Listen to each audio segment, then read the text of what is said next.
du riz de, de, de l'étranger. Et donc, c'est ça globalement euh, les caractéristiques majeures de l'agriculture africaine. Je voudrais ensuite, dans un deuxième temps, parler des enjeux et des opportunités.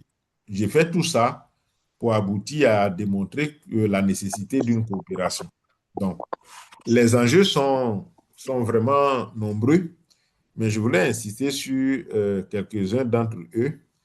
Il y a l'enjeu du respect des normes. Vous savez que pour le cas, par exemple, de la Côte d'Ivoire autour du cacao, qui est un produit majeur pour le pays, il y a vraiment de très gros risques autour des normes parce que, bon, quand on ajoute les histoires de travail des enfants, qu'on ajoute les histoires de déforestation, de résidus de pesticides, bon, finalement, on a des grands soucis à se faire sur le respect des normes qui ferait que nous serons capables de vendre notre production agricole à l'étranger, notamment au sein de l'Union européenne, malgré l'existence de l'APE, notamment pour la Côte d'Ivoire. Donc, la question du respect des normes est vraiment un enjeu important pour l'agriculture africaine.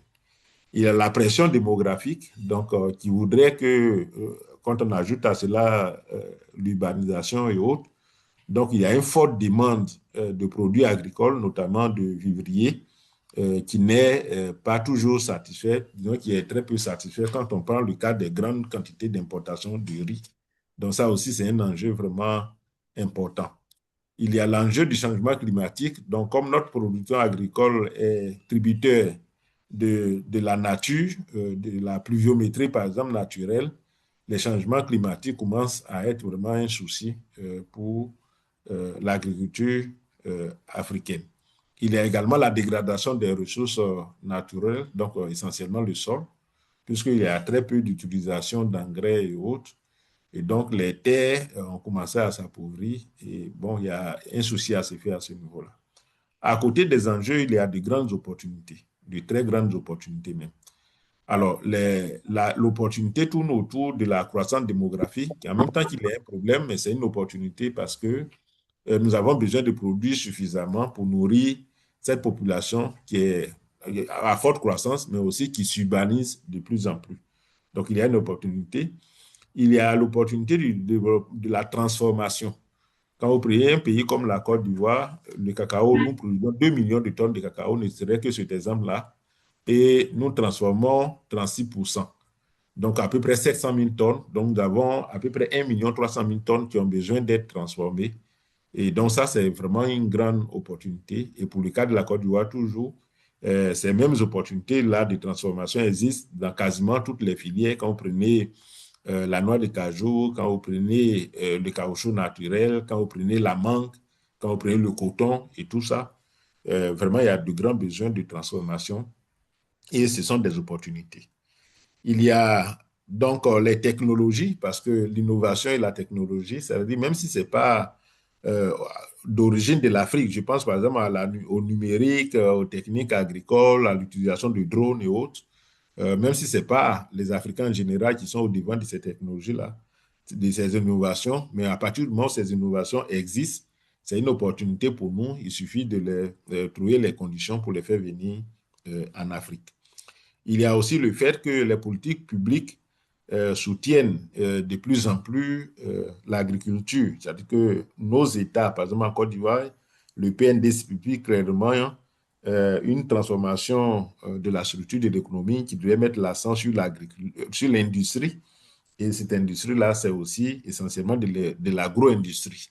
Et donc, c'est une opportunité, ce qui fait que, bon, derrière, l'État donne tous les avantages et les intérêts pour que, bon, ça puisse attirer des investissements. Les partenaires au développement également s'intéressent à la question agricole et financent également, font des facilités à ce niveau-là.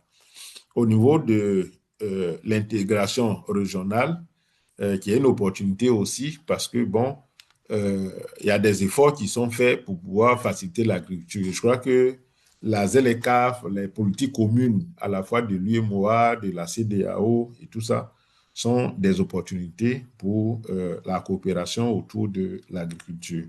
Et nous avons remarqué également l'intérêt croissant des investisseurs et des partenaires internationaux pour l'agriculture africaine Il y a de grands groupes internationaux comme l'UDRESUS qui veulent par exemple s'installer dans nos pays, Nestlé et autres, qui s'installent dans nos pays autour des activités de l'agriculture ou bien issues de l'agriculture.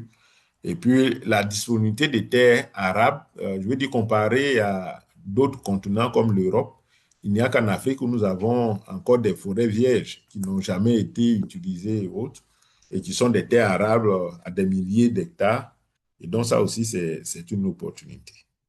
Alors, le troisième point que je vais aborder concerne la nécessité de partenariat. Je crois que par les deux premiers points que nous avons situés, permettent de savoir que nous avons besoin de partenariat et de coopération autour de l'agriculture. Pourquoi?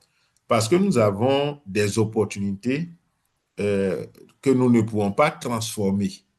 Quand je dis opportunité, la Côte d'Ivoire, par exemple, produit à coût de milliers de tonnes de produits agricoles, transformés entre 10% et 36%, et nous voulons transformer le reste naturellement si personne ne nous y aide nous ne pourrons pas le faire. Et donc, nous avons besoin d'opportunités, de partenariats, de coopération pour pouvoir profiter des opportunités. Deuxième raison, c'est que nous avons des défis importants, tels que je l'ai indiqué.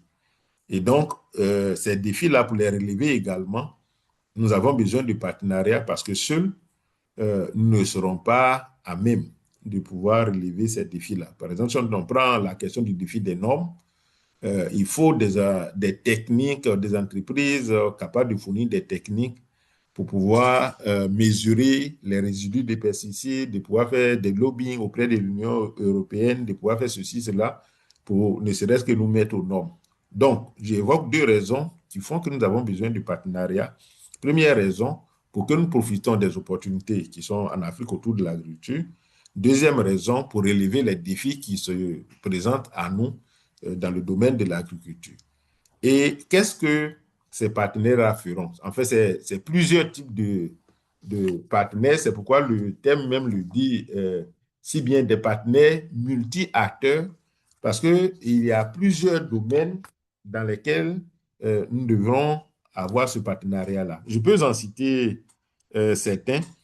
Dans le domaine financier, je crois que c'est l'un des domaines les plus clairement indiqués parce que j'ai dit tantôt que nous avons une agriculture où la production est aux mains de nombreux petits paysans qui ont de petites superficies. Or, aujourd'hui, pour certaines contraintes naturelles, nous rendons compte de la nécessité aussi de pouvoir avoir des gens qui traitent de grandes surfaces. Et les paysans que nous connaissons aujourd'hui, il est clair qu'ils ne sont pas à même de pouvoir financer l'acquisition de matériel agricole, l'exploitation d'une grande superficie de façon moderne. Donc, il est clair que nous avons besoin de financement pour financer le développement agricole. Nous avons besoin également du soutien en matière de recherche et d'innovation, par exemple. Nous avons besoin de soutien dans ce sens-là et il faut des partenariats dans le domaine. Il faut même du partenariat pour le renforcement des capacités. Nous avons besoin d'avoir des agriculteurs qui bénéficient de conseils agricoles d'un haut niveau. Et cela sans dire que les nouvelles technologies qui sont aujourd'hui en Europe et dans les pays développés doivent intégrer l'Afrique. Et pour le faire, il faut forcément que quelqu'un assiste les paysans en les instruisant, en les conseillant. Nous avons besoin également d'accès à la machinerie, donc pour que l'agriculture ne soit plus traditionnelle et archaïque comme on la connaît, nous avons besoin d'introduire vraiment la mécanisation. Et au niveau de la mécanisation, il faut bien des gens capables de nous fournir ces machines-là adaptées et capables de nous aider aussi à les utiliser. Il y a également la question de l'accès au marché, parce que nous produisons beaucoup, mais bon, jusqu'à présent, pour que l'agriculture joue vraiment son rôle, il faudrait peut-être que ce marché-là soit un peu plus juste et il faudrait qu'on ait accès également à ce marché-là. Et donc, là également, c'est vraiment un domaine de coopération. Je ne pourrais pas citer tous les domaines de coopération, mais il y en a vraiment beaucoup et c'est quelques domaines que j'ai cités juste pour nous convaincre, si besoin en est, que nous avons besoin de coopération justement pour profiter des opportunités que nous avons, mais également pour pouvoir relever les défis. Je voudrais parler rapidement du niveau de coopération régionale et internationale pour ce qui existe actuellement. Alors, si on peut citer les politiques communes qui ont été tentées, je veux dire tentées au niveau de l'UEMOA, au niveau de la CEDEAO et au niveau de l'Union africaine, dont la ZLECA fait l'un des signes partants concernant l'Union africaine. Mais j'ai dit tenter parce que bien souvent, ces politiques mettent du temps à être mises en place. Et puis, bon, leur efficacité, leur pratique sur le terrain n'est pas très, très visible. Mais au moins, je sais qu'en matière de coopération, les différents groupements auxquels appartiennent nos pays essaient de mettre en place des politiques communes, donc, y compris autour de l'agriculture. Il y a également les PTF, donc les partenaires techniques et financiers, qui ont des programmes pour adresser certaines questions agricoles, notamment des fois les questions d'alimentation et un certain nombre de choses qui sont abordées au niveau des PTF, donc des partenaires techniques et financiers. Il y a également des accords internationaux qui sont signés par certains pays. Pour le cas de la Côte d'Ivoire, je peux parler de l'APE, par exemple, qui nous permet de faciliter notre entrée sur le territoire européen. Il y a également l'AGOA, dont beaucoup de pays africains bénéficient. Et puis, il y a quand même certains privés. Alors, pour les privés, on ne peut pas parler de partenariat en tant que tel, même si ces privés qui sont dans certains secteurs agricoles particuliers contribuent à la vivacité du secteur. Mais c'est un partenariat qui est à définir réellement parce que, bon, pour l'instant, ces privés sont présents pour leur propre business, mais pas forcément en termes de partenariat au sens vraiment noble du terme. Donc, voici à peu près la situation de la coopération, mais qui, si on doit conclure, a besoin d'être vraiment renforcée parce que dans chacun des points que j'ai évoqués, je pense qu'il y a des améliorations à apporter en matière de politique publique au niveau de l'UEMOA, CEDEAO, Union africaine et autres. Ça a besoin vraiment d'être renforcé. Au niveau des partenaires au développement également, ça a besoin d'être renforcé pour que notamment ce soit bien adapté à nous, nos besoins réels et que ce ne soit pas surtout des programmes sporadiques qui bien souvent, lorsque bon, les financements s'arrêtent, le programme lui-même s'arrête aussi. Voilà. Au niveau des accords internationaux comme l'APE, l'AGOA et tout ça, il y a également des choses à faire vraiment à ce niveau-là, au niveau de la coopération. Moi, dans mon expérience, on a vu des cas qui, d'ailleurs, justifient encore qu'il faut accroître cette coopération. Parce que quand nous essayons en pays africains de travailler avec les grands pays comme la Russie et autres, nous avons tout de suite un gros souci de dimension. Nous étions en Russie lorsque un opérateur économique russe a demandé si un Ivoirien, un homme d'affaires ivoirien bien connu, dont je ne vais pas citer le nom, pouvait lui commander un bateau de blé. Nous avons vu également, à contrario, des gens qui ont demandé des quantités, par exemple, de noix de cajou, mais qui voulaient un conteneur décortiqué chaque mois, et ceux avec qui nous étions ne pouvaient pas le faire. Mais tout ça montre qu'il y a la nécessité de nous mettre ensemble pour que nous soyons capables de répondre à de tels besoins. Si nous sommes nombreux, on peut faire venir un bateau de blé. Si nous sommes nombreux, nous serons capables de pouvoir répondre à des besoins, à des commandes spécifiques qui sont exigeants, mais qui sont aussi, qui portent sur des quantités vraiment très, très importantes. Donc, le niveau de coopération régionale et internationale a besoin d'être vraiment amélioré. Je vais chuter en parlant des conditions pour que ces coopérations que nous espérons puissent être une réussite. Alors, d'abord, il faut que nous-mêmes, à notre niveau, nous définissions des politiques dans lesquelles la place du partenariat est bien définie. C'est-à-dire que je sais, dans ma politique agricole, de quoi j'ai besoin. Et quand je m'en chercher le partenaire, je sais bien la place que je lui donne dans mon dispositif. Ça, c'est vraiment extrêmement important parce que sinon, dans le cas contraire, c'est le partenaire qui impose sa façon de voir qui peut ne pas du tout correspondre à mes besoins. Mais s'il y a des politiques bien définies Et puis, derrière cela, dans l'application de la politique, le partenaire a une place et on va le chercher. Je crois qu'on a toutes les chances de pouvoir réussir. Deuxième chose, il faut avoir une vision et des objectifs partagés avec le partenaire. En le disant, je suis conscient qu'on aura du mal à obtenir cela. Parce que si je prends encore une fois de plus le cas de la Côte d'Ivoire, les grands groupes internationaux qui exercent dans ces secteurs-là, mais ils ne sont venus ni pour développer le secteur, encore moins pour développer le pays. C'est leur business qu'ils font. Et leur business a besoin de ces matières premières. Ils sont venus pour la chercher. Donc, même la politique ivoirienne qui voudrait qu'on accroisse le taux de transformation ici, ce n'est que des incitations qu'on leur accorde et par moments, ça ne les intéresse même pas malgré les incitations de transformer sur place. Donc, la vision et les objectifs avec le partenaire ne seront pas forcément partagés. Mais ce qu'il faut, c'est qu'il faut en être conscient. Les gestionnaires de la politique publique, et même nous tous, même les privés y compris, nous devrons être conscients que le partenaire et nous n'avons pas forcément la même vision et nous n'avons pas forcément les mêmes objectifs. Et donc, on coopère en tenant compte, en ayant cela à l'idée. Dernière chose que je voulais dire, et qui paraît simple, mais qui est très important pour que la coopération réussisse, il y a la mise à disposition des informations qui soient claires, fiables et à jour.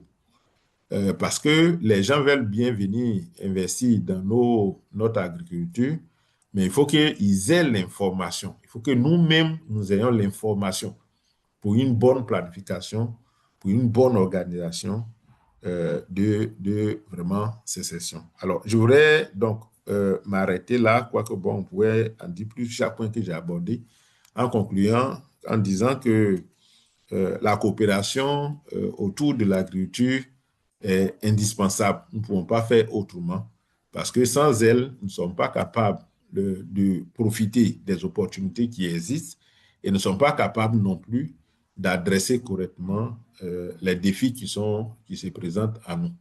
Il faut donc la coopération et je sais que cette coopération-là peut nous aider si nous-mêmes, nous nous organisons bien et nous accordons la place qu'il faut à cette coopération-là. Voici DG ce que je voulais dire. S'il y a des questions, je suis prêt à échanger avec vous. Merci beaucoup.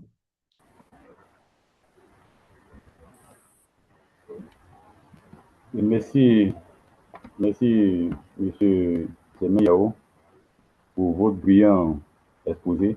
Et je pense que tous ceux qui sont connectés présentement sont des personnalités qui sont du secteur, donc ils ont bien compris l'intérêt de tout ce que vous avez dit. Alors, on pourrait comprendre, M. Yao Germain a conclu que, effectivement, les relations de partenariat entre les acteurs de nos pays et les gens de l'extérieur est assez bien attendu. Le gouvernement et les hommes d'affaires en Côte d'Ivoire le font déjà. Il a dit que ce n'était pas nouveau, mais ce que nous faisons, c'est pour apporter nos pieds à l'édification, n'est-ce pas, du développement de l'agriculture de chez nous. Donc, il a bien cité des points comme la mécanisation agricole, l'accès au marché, les transferts de technologie, la recherche d'investisseurs étrangers et autres qui sont assez importants dans les différentes opportunités que la Côte d'Ivoire recherche, n'est-ce pas, de l'extérieur. Et c'est pour tous ces éléments-là que nous avons décidé, n'est-ce pas, d'organiser l'événement BIM, Business Investment Meeting, parce que quand les gens sont à l'extérieur, ils ne peuvent pas savoir qu'est-ce qu'ils peuvent avoir dans nos différents pays ici. Mais lorsqu'on les fait venir, ils ont la possibilité de pouvoir eux-mêmes échanger directement avec nos autorités, échanger avec les différents partenaires privés aussi, pour pouvoir mieux comprendre effectivement la portée de tout ce qui pourrait, n'est-ce pas, saisir comme opportunité. Et c'est dans ce principe-là que le BIM est organisé. Alors, je voudrais qu'on puisse donner la parole aux participants.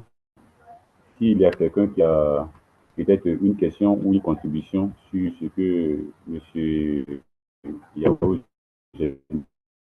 vient de dire, la parole vous est donnée. Bon, prendre la parole, vous allez dans l'action, vous pouvez suffit de cliquer main et puis on verra que vous voulez prendre la parole, donc on peut vous la donner. On va prendre au moins 2-3 questions pour aller avant de passer à la question. Bon, déjà, Madame Méline Amangwa, qui est journaliste, c'était qui la Je peux poser ma question? Madame Méline, Je peux? Méline, Vous m'entendez? oui, oui, nous entendons. Allez, vous pouvez poser la question, D'accord, madame. ok. Je tiens d'abord à dire merci à Monsieur Yao Germain pour la qualité de son intervention Madame, vous pouvez qui mettre votre était vidéo, si c'est possible. de mettre Excusez-moi. ma vidéo, hein. Oui, oui, c'est Attendez, possible. voilà. Pour la qualité de son intervention, voilà, qui était vraiment très riche en termes d'information et surtout en ce qui concerne la coopération entre la Côte d'Ivoire et le niveau international. Mais moi, je voulais qu'on revienne un peu sur le marché commun qui est la ZLECAf. Il en a parlé dans sa présentation. Alors, est-ce qu'il pourrait encore bien nous spécifier comment est-ce que ce marché commun-là peut faciliter cette coopération dans le secteur agricole avec les autres pays, surtout sur le plan sous-régional? Oui. Merci. Monsieur Yao, la question vous est adressée, donc vous pouvez prendre la parole. Ok, ok, merci.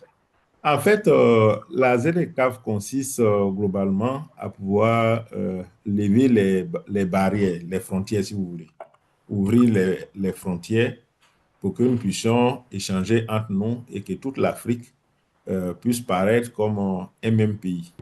Mais autour de cela, ce n'est pas seulement de prendre les produits, par exemple chez moi, pour aller vendre dans l'autre pays, mais également de pouvoir coopérer entre nous, produire ensemble et aller vendre à l'étranger.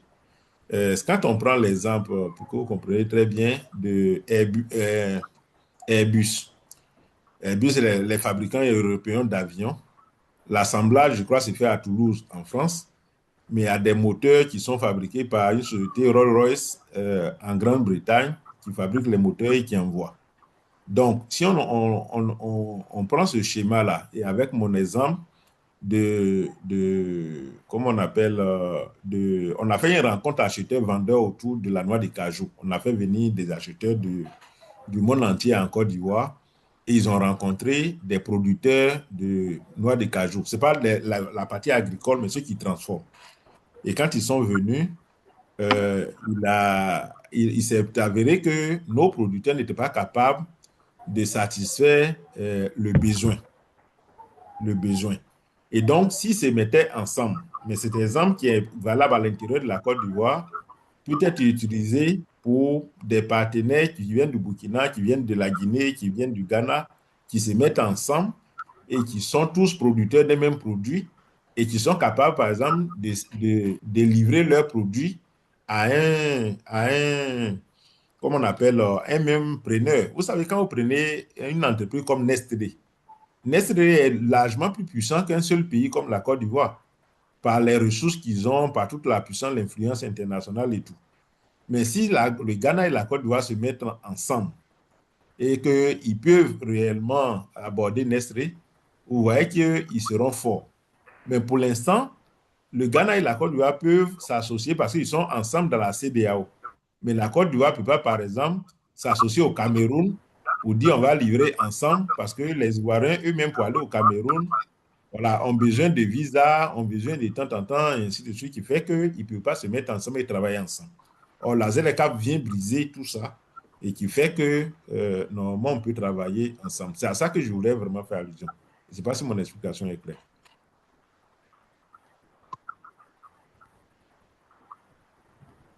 Madame Emeline, est-ce que Monsieur Germain Yao vous demande si l'explication est claire?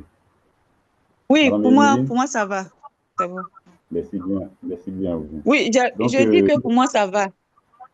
C'est merci bon. Madame Emeline.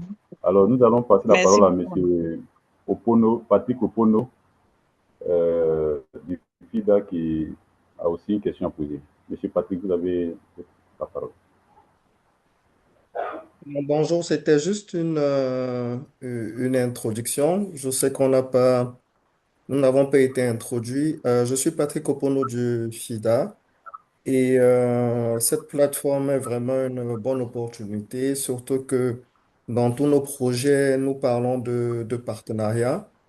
Euh, il y a beaucoup d'organisations avec lesquelles on travaille déjà, comme la GIZ, avec RISAT et CNRA qui sont là et qui connaissent déjà que l'optique de collaboration, c'est quelque chose qui est dans tous les projets du SIDA. Et aujourd'hui, avec l'ensemble des projets justement que nous avons, on essaie vraiment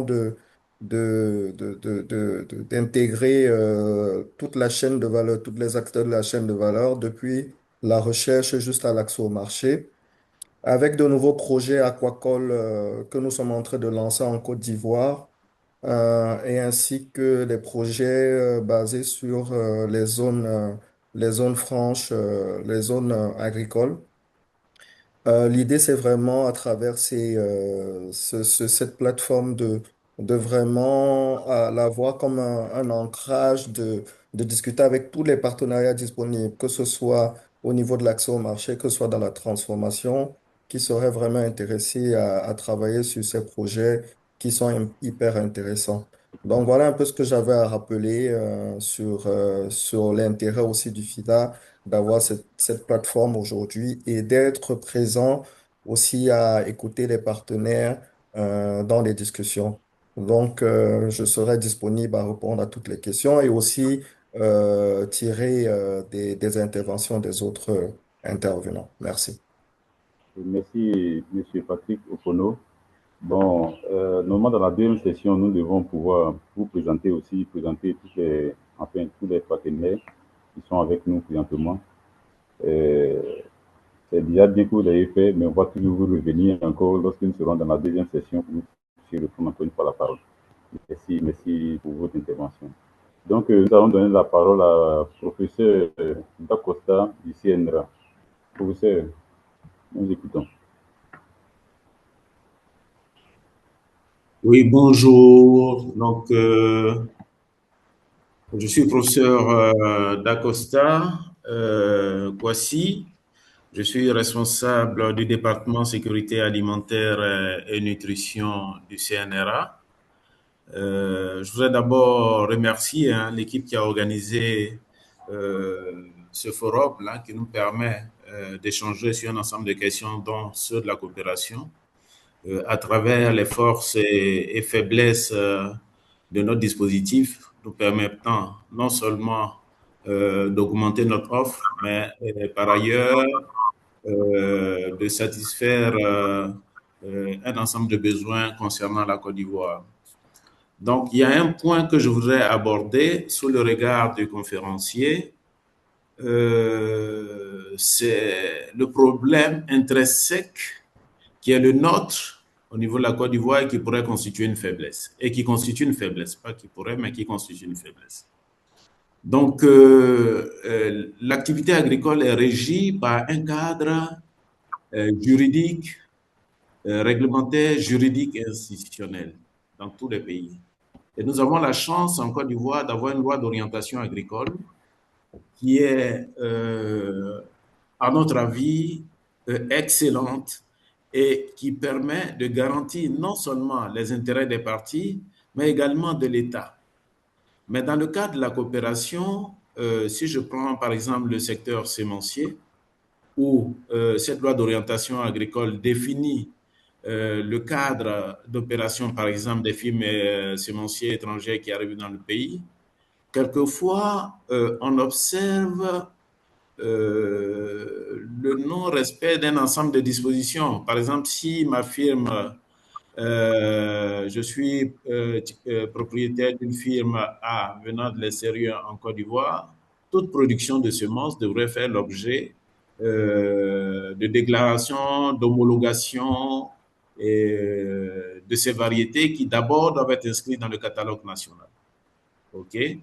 Donc, dans quelques cas, on observe que ces choses-là ne sont pas respectées et on laisse passer entre les mailles un ensemble d'installations qui posent problème pour l'agriculture ivoirienne. Surtout que le ministère de l'Agriculture, à travers le programme de POSI, fait un excellent travail de relance de l'industrie semencière.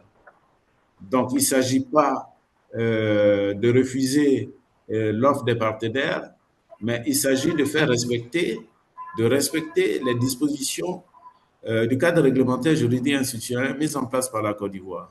Et ça, c'est une grosse faiblesse pour nous. Deuxièmement, il y a deux volets sur lesquels il est important de travailler pour pouvoir répondre aux commandes de gros au niveau international. Donc, c'est la disponibilité de bonnes semences certifiées répondant aux normes indiquées dans les fiches techniques des variétés qui sont multipliées, mises à la disposition des producteurs. Et dans ce contexte-là, cela devrait garantir le niveau de production escompté pour satisfaire non seulement la production nationale, mais pour exporter. Donc, il y a lieu de soutenir cette politique et on dit merci au ministère de l'Agriculture, au même INADER PV, parce que dans ce sens-là, la phase 1 du BOP aussi nous a permis de mettre en place le dispositif de production sémencière certifiée, de former un ensemble d'inspecteurs sémenciers pour le ministère de l'Agriculture. Il n'y en a pas suffisamment, il faut le faire parce que atteindre le tonnage escompté de production agricole répond à un processus de certification performant, respecté, qui va garantir la production demain. Donc, l'autre problème indispensable pour nous permettre d'améliorer la productivité, qui va garantir le fait qu'on puisse satisfaire des besoins de producteurs russes, porte sur la question de la mécanisation. Je dis merci au conférencier qui a abordé cette question. Mais l'autre problème que je pense que l'État doit aborder, le même INADER doit aborder, c'est la question du système financier bancaire qui encadre les opportunités de crédit pour permettre à nos exploitants d'acquérir les outils, les équipements et machines agricoles. Dans le contexte actuel, nous pensons, je pense, que c'est seulement les plus riches, c'est-à-dire les exploitants, les grosses compagnies agro-industrielles, qui pourront bénéficier facilement des financements des banques installées en Côte d'Ivoire, puisque pour la plupart, c'est des banques d'épargne et de crédit, pas des banques d'affaires. Donc, ça veut dire qu'il revient à notre État, au même INADER, avec l'État, de voir dans quelle mesure penser un autre modèle de financement. Pour mémoire, le président Oufoué, quand il a voulu développer la culture du palmier à huile pour satisfaire les niveaux de tonnage escomptés, il avait mis en place un plan, la création de fermes clés à main et qui a permis de sortir les ingénieurs agronomes ivoiriens qui étaient à la Palme Industrie et pour les installer. Donc, ça veut dire qu'il y a toute une stratégie que l'État doit penser et qui devrait garantir soit un ensemble de fonds de garantie pour les producteurs pour leur permettre de bénéficier d'un ensemble de fonds souverains, de fonds au niveau des banques qui seraient intéressées par ces programmes-là de développement agricole, ou bien même de bailleurs de fonds étrangers, parce qu'il y a un ensemble de financements à l'étranger qui, peut-être même à fonds perdus, devraient pouvoir aider nos agriculteurs dans le cadre de ces fonds de garantie. Mais la non-existence de ces fonds de garantie que souhaitent les producteurs à différents niveaux pour faire face à leurs besoins de transformation de l'agriculture pose problème. Donc, mon intervention, c'est juste pour attirer l'attention de monsieur le directeur, de monsieur le conférencier, sur ces points névralgiques-là qui, s'ils sont résolus, devraient permettre à l'agriculture ivoirienne de faire un grand bond. Donc, je vais m'arrêter là. Merci. Et merci, professeur Dacosta du CNRA. C'est une contribution que vous venez de faire, donc je pense que ce n'est pas une question. Et tous les experts qui sont directement connectés, je sais qu'ils ont aussi compris. C'est vraiment tout ça aussi notre objectif, de pouvoir trouver des solutions innovatrices en fonction des différents problèmes que nous avons déjà à présent. Et nous sommes en train de discuter de sorte à ce qu'on puisse savoir de part et d'autre quels sont les différents problèmes que nous avons pour que, au BIM en question, nous puissions pouvoir trouver en tout cas des solutions tous ensemble. Donc, merci encore une fois, n'est-ce pas, pour votre brillante participation. Donc, nous voulons donner la parole à Madame Olga Kwasi. Madame Olga Kwasi, vous avez la parole si c'est une question ou une contribution. Merci beaucoup. Merci, Monsieur le conférencier, pour son intervention très pertinente. Et merci également au groupe promoteur de nous avoir permis de nous retrouver ce matin pour échanger sur ces questions combien importantes. Alors, je suis Olga Kwasi, ingénieure agronome de formation et directrice générale du Bureau Norme Audit. Bureau Norme Audit est un organisme de certification qui est accrédité pour la certification des produits agricoles notamment, mais également pour la certification des systèmes de management ISO. Alors, comme c'est le domaine agricole qui nous réunit aujourd'hui, je pense qu'on va se concentrer sur le domaine agricole. Alors, mon intervention se situe à deux niveaux. Le premier niveau, vous m'entendez bien, hein? Oui, on vous entend. D'accord. Oui, nous Donc, mon intervention se situe à deux niveaux. Le premier niveau va dans le sens de l'intervention du docteur Dacosta du CNRA, parce qu'effectivement, dans divers domaines, on constate que la réglementation n'est pas toujours appliquée. Je le dis en prenant ma casquette de présidente des organismes d'évaluation de la conformité. Et malheureusement, on constate que là où l'évaluation de la conformité, c'est-à-dire des certifications, doivent se faire sous accréditation et selon certaines dispositions qui sont prévues par la loi ivoirienne, elles ne sont pas toujours appliquées. Donc, on aura l'occasion au fil de nos échanges d'aller peut-être un peu plus dans le détail sur ces aspects-là. Mais je voulais juste souligner qu'il faut regarder cette insuffisance d'application de la réglementation là, également au niveau de l'évaluation de la conformité en Côte d'Ivoire. Le deuxième aspect s'adresse aux conférenciers. Je remercie Monsieur le conférencier d'avoir vraiment mis l'accent sur la nécessité pour les acteurs ivoiriens de se regrouper, de se mettre ensemble pour être plus forts. Et c'est vers cela que nous aussi, au niveau de l'association, nous essayons d'y aller. Mais ma question est la suivante. Quelles sont les dispositions, par exemple, qui sont prises au niveau de la Chambre de commerce qui a pris conscience de ce besoin-là? Qu'est-ce qui est en train d'être mis en place ou qu'est-ce qui existe pour faciliter ce regroupement des acteurs nationaux pour en faire des acteurs plus forts et on parle de champions nationaux, mais pour en faire vraiment des acteurs grands et forts pour prendre en main tous ces besoins de développement, aussi bien dans l'agriculture que dans l'évaluation de la conformité. Merci beaucoup. Merci. Merci. Je reviens à M. Jean. Monsieur Tano, je veux. M. Germain Yao. Oui, effectivement. Oui, c'est ça. Oui, c'est ça. D'abord, je voudrais dire merci au professeur Dacosta pour vraiment, bon, naturellement, c'est un expert du domaine qui parle, pour ses commentaires qui sont vraiment d'une pertinence remarquable. La même chose aussi pour Madame Kwasi, qui a parlé aussi du domaine qui la concerne. Alors, l'effort que nous faisons au niveau de la Chambre, pour l'instant, nous sommes au niveau de la sensibilisation. Nous sensibilisons les entreprises à apprendre à travailler ensemble. Même dans le domaine qui la concerne, concernant les certifications, on sait qu'en général, une PME a du mal à payer un certain montant pour se faire certifier seul. Donc, nous avons par exemple un programme qui vise à les mettre ensemble pour les certifier ensemble parce que le certificateur, on négocie auprès de lui pour qu'il fasse des prix plus bas lorsque les gens sont ensemble.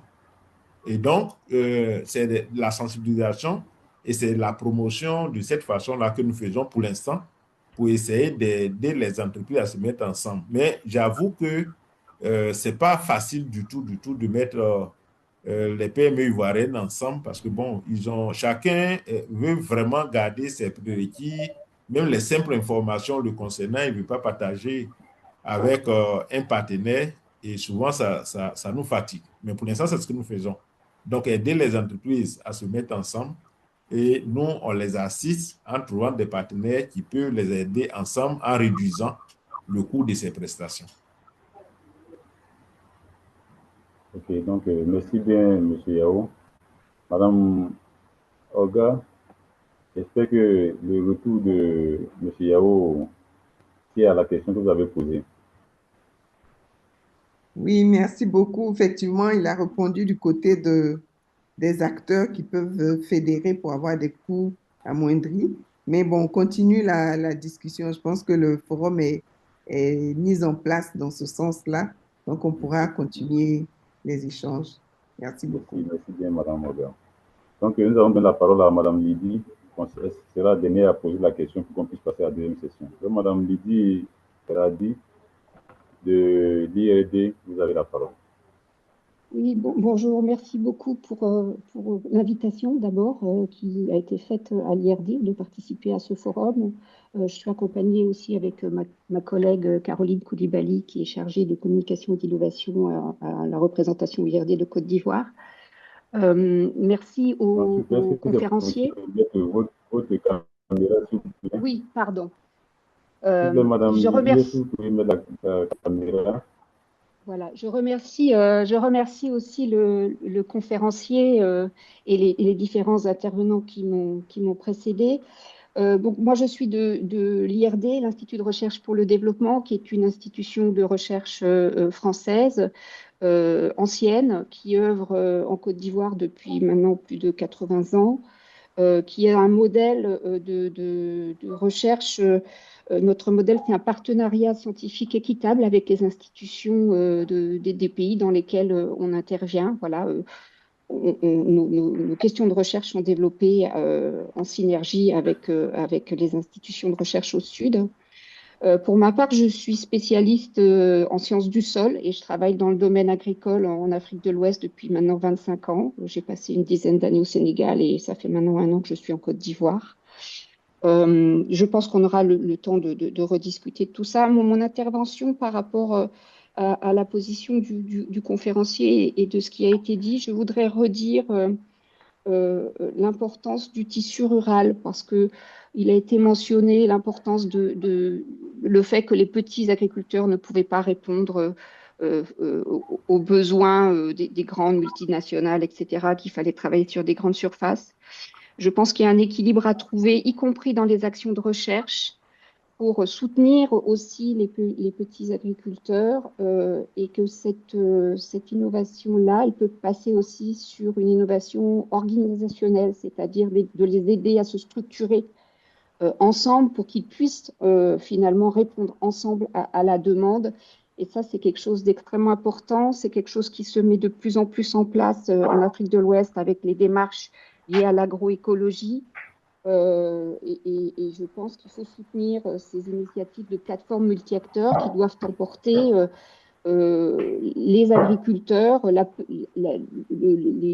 ceux qui travaillent sur des petites surfaces, ceux qui travaillent sur des grandes surfaces, les conseillers agricoles, les organes de l'État, les organes du secteur privé. Il faut que chacun se mette ensemble pour discuter des opportunités, des contraintes de chacun et faire en sorte que l'on avance ensemble dans la bonne direction. Voilà, c'était mon message que je voulais faire pour rebondir à ce qui avait été dit précédemment. Et puis, je pense que dans la deuxième partie de la réunion, on pourra revenir sur certains points, et notamment ce qui me fait sens pour moi, toute cette approche agroécologique que l'on a en Afrique de l'Ouest et sur laquelle on peut s'adosser pour le développement agricole. Merci. Merci bien, Madame Lydie Ladi, pour votre intervention. Sur ce, nous allons passer en même temps à la deuxième session. Déjà, cette première session démontre combien de fois il est important de nous retrouver très souvent pour échanger, parce que les acteurs que vous êtes, vous avez tous des des expériences et une rencontre permet, n'est-ce pas, à chacun de pouvoir porter son expérience pour que des solutions puissent trouver à des problèmes qui minent, n'est-ce pas, le secteur agricole en Afrique. Alors, dans la deuxième session, ce sera plus ou moins la continuité de cette première session. Nous allons chercher à comprendre un peu, à comprendre les expériences des uns et des autres dans le cadre de la construction, comme je disais, les méthodes de financement, n'est-ce pas, des projets pour construire. Et puis, bon, quelques exemples de projets pour construire qui ont eu un impact significatif aussi bien en Côte d'Ivoire qu'ailleurs et qu'on pourrait effectivement dupliquer. Alors, nous allons, pour ce faire, le docteur Lydie l'a dit qui vient de se présenter de suite, qui a pris la parole de suite, de l'IRD, et qui sera parmi les panélistes clés. Il y a professeur Kwasi Dacosta qui a aussi pris la parole, du CNRA, qui sera aussi parmi les panélistes.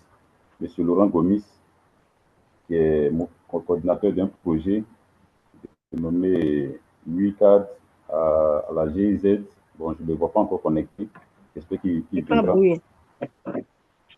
Docteur Lamara Mamadou, il vient à peine de m'envoyer un message, il me dit qu'il viendra un peu en retard.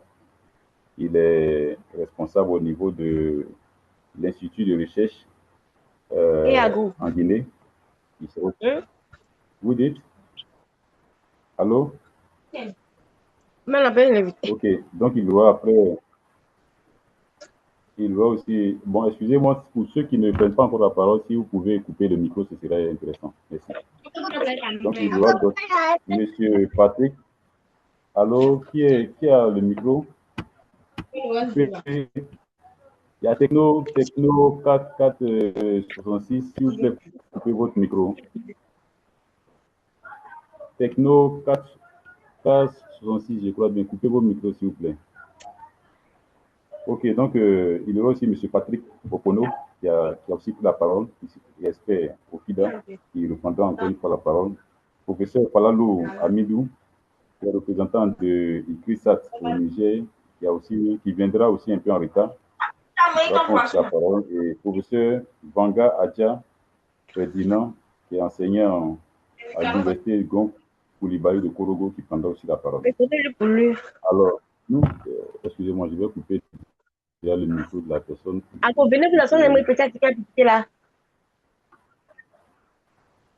Excusez-moi, je vais couper le micro de.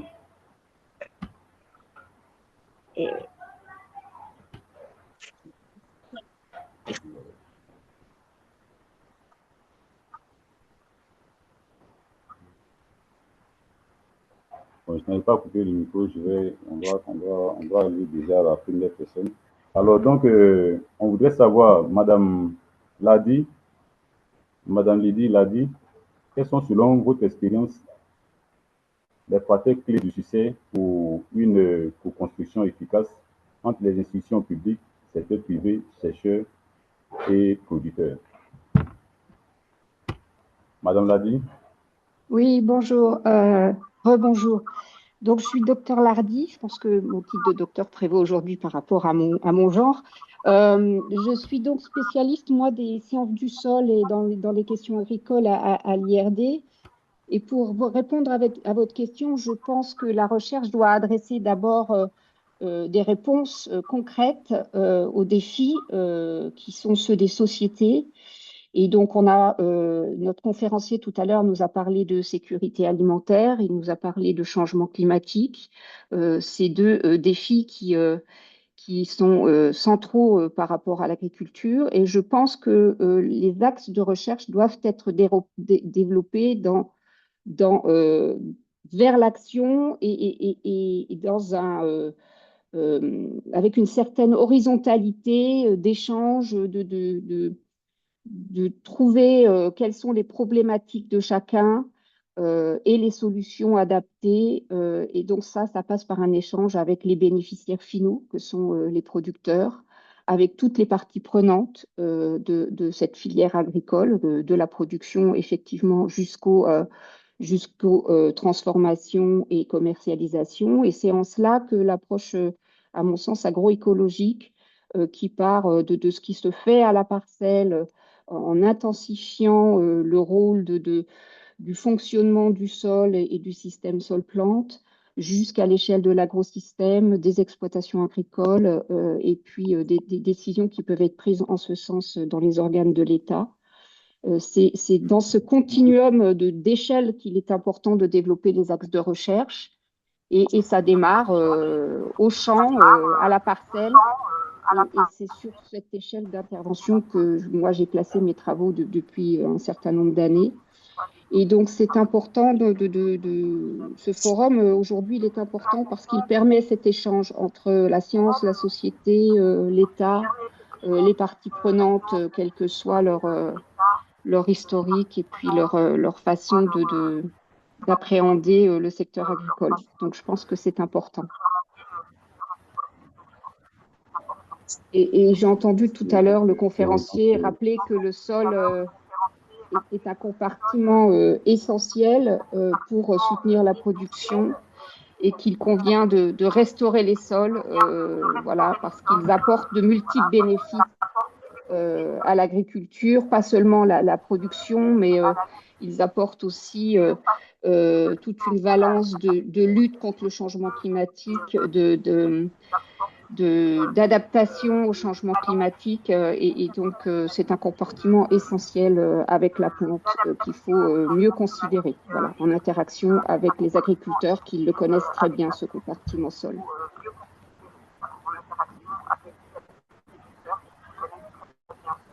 Okay.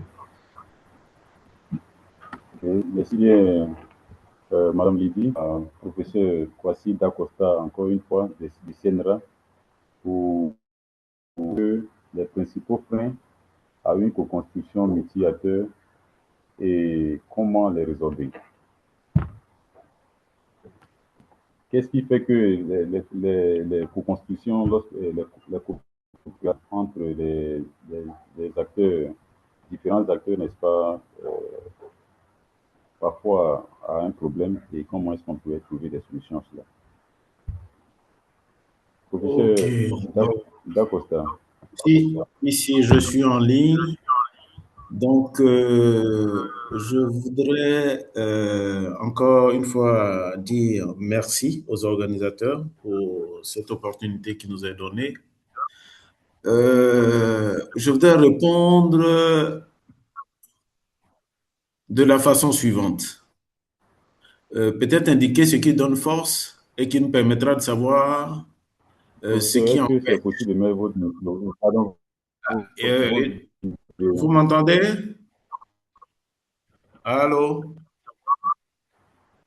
Allô? Je souhaiterais que vous mettiez Oui, je souhaiterais que vous mettiez la vidéo, s'il vous plaît. Ah, d'accord, ok. Ah, d'accord, ok. Ok, merci. Donc, ce que je disais, c'est que je voudrais répondre à votre question en disant ce qu'il y a comme force dans la co-construction et ce qui pourrait constituer des freins à cette co-construction.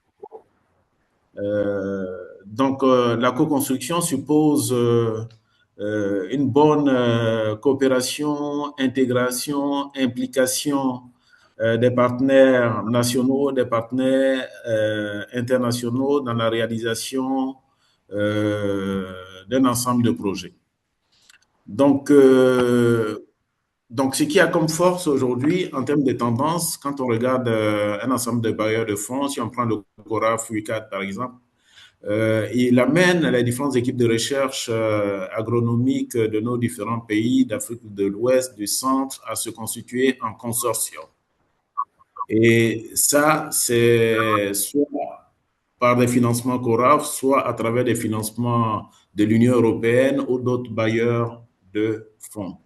Donc, les modalités de financement nous obligent un peu, nous amènent, ce n'est pas une obligation, ce serait négatif, à nous mettre en consortium pour travailler, etc.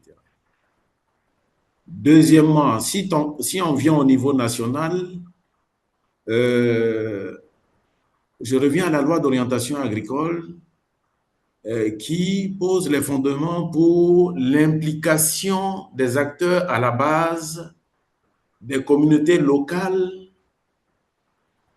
Et si on prend la loi sur la décentralisation de Côte d'Ivoire, ça oblige les centres de recherche ou les porteurs de projets à travailler et avec les administrations décentralisées et les communautés locales à la base. Et l'agriculteur aujourd'hui, à travers ces organisations, a une responsabilité de suivi citoyen. Parce que de plus en plus, les bailleurs de fonds demandent aux acteurs à la base d'assurer ce suivi-là pour être sûr que les projets qui ont été financés sont effectivement exécutés. Troisième niveau d'opportunité pour la co-construction, c'est-à-dire un ensemble privé avec les centres de recherche et d'autres acteurs de la recherche ou bien de projets, c'est l'annexe fiscale de Côte d'Ivoire qui ouvre l'opportunité aux entreprises de se constituer en fondation d'entreprise dans le but de développer des services de développement sociétal qui vont contribuer au financement d'un ensemble d'infrastructures, de projets d'intérêt communautaire ou bien même de financement de la recherche. Donc, l'autre volet, c'est dans le cadre de la transformation de notre agriculture, et ça, la Côte d'Ivoire a pris une option pour ça, c'est l'utilisation de l'agriculture de précision. L'agriculture de précision qui va nous amener à intensifier nos systèmes de production va obliger, par exemple, la Sodexam à collaborer avec le CNRA, avec les acteurs, les grandes écoles d'ingénierie numérique seront associées à ces projets pour la digitalisation d'un ensemble de process et pour la surveillance par drone ou satellitaire d'un ensemble de process, en plantation, en exploitation, etc. Donc, vous voyez qu'à travers ces processus-là, les universités seront associées, les grandes écoles seront associées, les partenaires extérieurs seront associés, etc. Donc, les limites à la co-construction sont de ne point observer, et beaucoup de projets ont du mal à se mettre dans le contexte de la loi d'orientation agricole et de la loi de la décentralisation, parce qu'ils sont encore dans l'esprit d'avoir un financement d'un bailleur de fonds pour un projet donné, pour le faire à la place des communautés locales, à la place des administrations décentralisées. Aujourd'hui, ce n'est plus ce qui est demandé. Un projet de recherche-développement est fait pour résoudre une question liée au bien-être des populations. Donc, c'est dans leur intérêt. Mais on ne va pas faire de bonheur des populations à leur place. D'où le besoin de les associer, de les intégrer à tous les dispositifs de recherche que nous sommes en train de faire, et y compris les administrations décentralisées. Donc, je donne un cas d'exemple pour terminer, où ce cas d'espèce a été observé. Nous avons eu un projet financé par la fondation d'entreprise Eranov, du groupe CIE, Sodeci, Cyprel, EDF, au niveau du lac de barrage de Tabo. C'est pour un projet de type conservatoire qui nous a permis d'associer la chefferie locale, les pêcheurs, les ministères techniques associés, le corps préfectoral qui a à cœur de développer sa région, etc. Et ça a permis d'aboutir à un plan de cogestion durable de la pêche au niveau du lac de barrage de Tabo, et qui est soutenu par une convention de cogestion durable signée par toutes les parties prenantes et qui nous autorise aujourd'hui à répondre à un appel d'offres international pour la mise en œuvre de ce plan de cogestion-là et qui va associer des partenaires hors Côte d'Ivoire, parce que là, il s'agira de développer un type d'élevage et nous pensons associer à ce niveau-là des partenaires français qui ont cette expertise et vietnamiens au besoin qui ont cette expertise. Donc, voilà des enjeux et la co-construction est de mise aujourd'hui. Ne pas y aller, je pense que c'est ne pas aller dans le sens du succès du développement agricole dans nos terroirs. Je vous remercie. Merci bien, professeur Dacosta. Comme vous avez dit, dans cette reconstruction, il faut aussi associer les différents acteurs terrain. Et quand je parle d'acteurs terrain, je vais parler des producteurs, je parle des commerçants, je parle des transformateurs, des exploitateurs, des transporteurs et autres. Bon, je voudrais savoir, docteur et professeur, excusez-moi d'avoir écorché, Non, il n'y a pas de professeur problème. Vanga, professeur Vanga, je voudrais que vous puissiez nous dire à quel moment est-ce qu'on intègre les acteurs terrain, donc je viens de citer là, les producteurs, les commerçants, les transformateurs, les exploitateurs, les transporteurs et autres, à qui normalement tout ce que nous faisons en termes de science, en termes d'innovation, n'est-ce pas, devrait pouvoir bénéficier. Est-ce que c'est à la fin de l'étude du projet ou bien c'est au moment où tout débute que ces acteurs doivent effectivement intégrer? Parce que parfois on se rend compte qu'il y a des projets qui viennent et les acteurs terrains ne se sentent pas, soit ils ne maîtrisent pas ou ils ne se sentent pas totalement concernés parce que peut-être au départ on ne l'a pas intégré. Donc à quel moment du projet est-ce que ces acteurs-là, n'est-ce pas, rentrent euh, dans le système? Professeur Vanga, la question vous est adressée.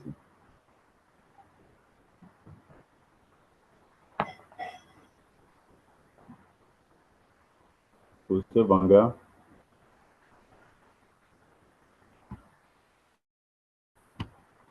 Professeur Vanga, vous êtes là?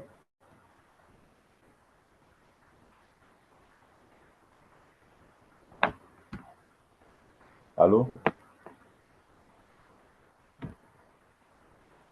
Bon, pour le moment. Vous m'entendez? Ok. Oui, nous entendons maintenant. Oui. Ah, d'accord, ok. Donc, bonjour, chers organisateurs de cette.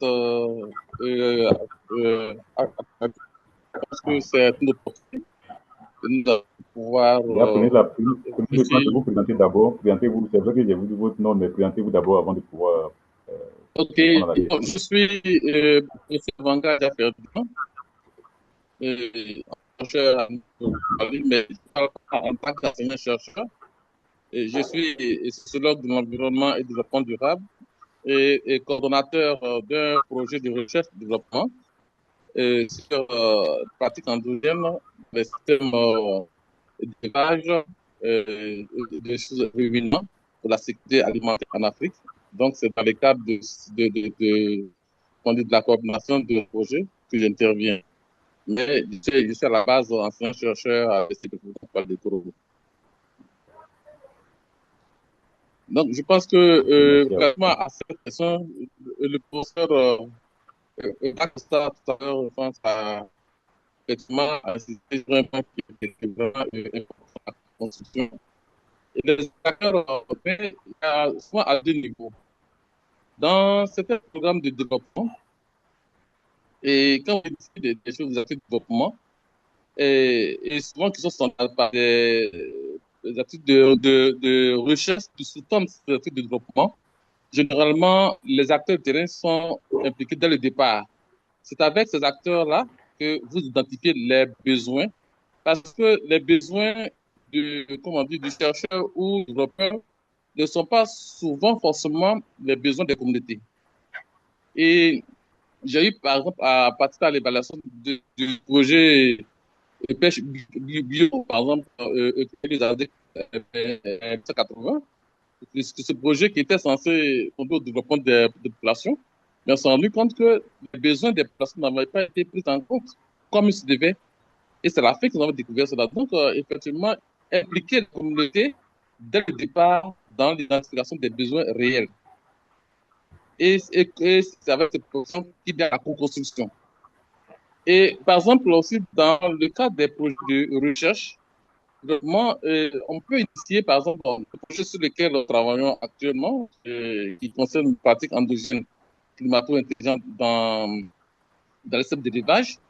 Nous avons le projet, mais comment, dans un contexte de changement climatique, il faut valoriser les pratiques endogènes. Les pratiques déjà que les communautés locales déjà utilisent pour contre le changement climatique.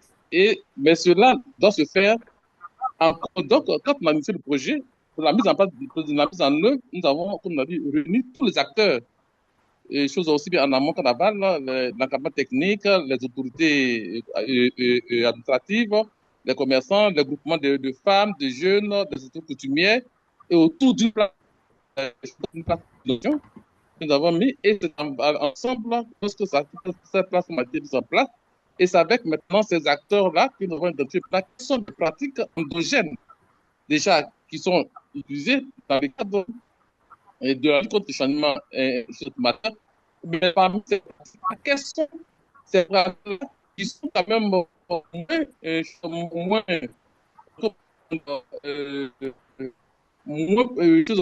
l'environnement, qui ont moins d'impact sur l'environnement. Par exemple, vous voyez que dans certaines pratiques, ces pratiques contribuent au changement du climat. D'autres pratiques aussi contribuent à réduire l'effet des gaz à effet de serre dans le secteur de l'élevage. Donc, c'est avec les paysans et même l'encadrement, la gestion de la culture et tout, nous essayons d'identifier d'abord les pratiques. Et maintenant, quelles sont les pratiques qu'il faut maintenant valoriser, encourager, mais c'est en collaboration avec ces communautés.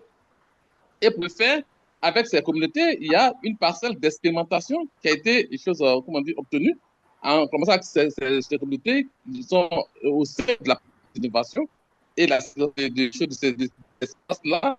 Les autorités administratives sont impliquées. Donc, l'action de la sécurisation est prise en compte. Permet là et en local, maintenant, les tests et des pratiques qui sont, par exemple, qui sont intelligentes et qui seront facteurs de protection de l'environnement et aussi qui pourront aussi se réduire les gaz à effet de serre. Donc, effectivement, la question de la co-construction, par moment dans certains projets, c'est dès le départ, quand tu inities le projet de développement, qu'il faut associer les communautés locales et tous les acteurs pour pouvoir vraiment aller vers les besoins réels. Dans le cas des projets de recherche aussi, vous pouvez initier des actions, mais pour la mise en œuvre, alors vous le faites en co-construction avec le communauté local à travers une plateforme d'innovation. Merci bien, professeur Vanga, pour votre brillante intervention. Alors, on va essayer de comprendre les mécanismes de financement des projets multi-acteurs et des projets de co-construction avec M. Patrick Opono du FIDA. M. Patrick Opono, vous êtes déjà présenté. Il serait intéressant que vous représentiez encore une fois et que vous puissiez effectivement nous donner, selon vos expériences, les mécanismes de financement des projets multi-acteurs.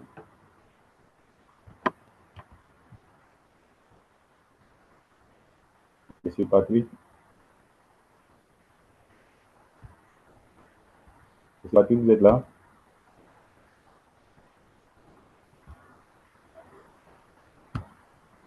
Monsieur Patrick Opono?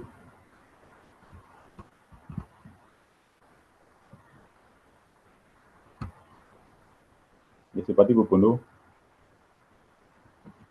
Bon, ok, apparemment, il doit avoir certainement un problème de réseau à présent. Oui, allô? Il a eu à intervenir déjà. Mais... Allô? Oui, allô, voilà, effectivement. Merci. Oui, allô, nous écoutons, monsieur. Ah, désolé, je m'étais un peu déplacé. C'était quoi la question, s'il vous plaît? Je m'étais un peu levé. C'était quoi la question? La question, c'est de comprendre un peu les mécanismes les meilleurs mécanismes de financement des projets multi-acteurs, des projets construits. D'accord. Écoutez, au FIDA, ce qu'on privilégie énormément, c'est justement cette particularité d'être dans une optique de multi-acteurs. Pourquoi? Parce que ça permet aussi de créer des synergies entre les ressources qui sont levées à différents angles et de permettre à ce que les ressources qui sont utilisées ne soient pas dispersées. Donc, nous, en général, on a des partenariats de cofinancement qui vont des fois avec la banque de développement. Ça peut être aussi avec la coopération italienne. Ça peut être le FMI, la Banque mondiale. Donc, le FIDA est vraiment dans cette optique de trouver des financements additionnels ou complémentaires pour pouvoir aider sur les différents projets. Je prends par exemple le projet de PI qui est un projet agropole que nous avons en Côte d'Ivoire aujourd'hui, qui est financé par aussi bien par le FIDA que la BAD. C'est vraiment un projet infrastructurel pour développer les agropoles, mettre en place les institutions les instituts, les acteurs du secteur privé de la transformation qui vont vraiment tirer les petits producteurs. Parce que notre cible à la base, c'est les petits producteurs. On va en général là où les autres n'y vont pas. Et comme je disais aussi, il est vraiment important pour nous de pouvoir, quand on commence à développer des projets avec les États, nous pensons toujours avoir une approche inclusive, une approche chaîne de valeur. Donc, nous ne regardons pas seulement la production, mais on commence dès le marché, ce que le client veut, et permettre à permettre à ce que le producteur produise en fonction du marché et qu'il n'y ait pas de perte pour les écoles parce qu'on a produit en utilisant par exemple une semence qui ne répond pas aux préférences que le marché nécessite. Donc, dans ces projets-là, on sait que en général, on aura besoin des institutions de recherche, on aura besoin d'ONG qui accompagnent souvent les petits producteurs et les mettent en groupement avec de coopératives. Et ensuite, on sait qu'on aura besoin de liens avec le secteur privé pour la transformation ou bien même comment scaler le niveau de performance ou de compétence des acteurs de coopératives pour qu'elles deviennent des transformateurs, pour qu'elles fassent un premier niveau de transformation pour après être absorbées par le secteur privé. Donc, pour dire vrai, le secteur privé aussi constitue pour nous un gros levier de mobilisation de ressources.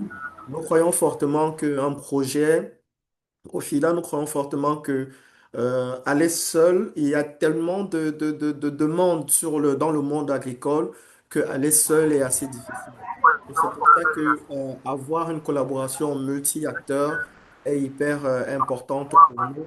Dans tous les projets que le FIDA finance, il y a toujours cette inclusion.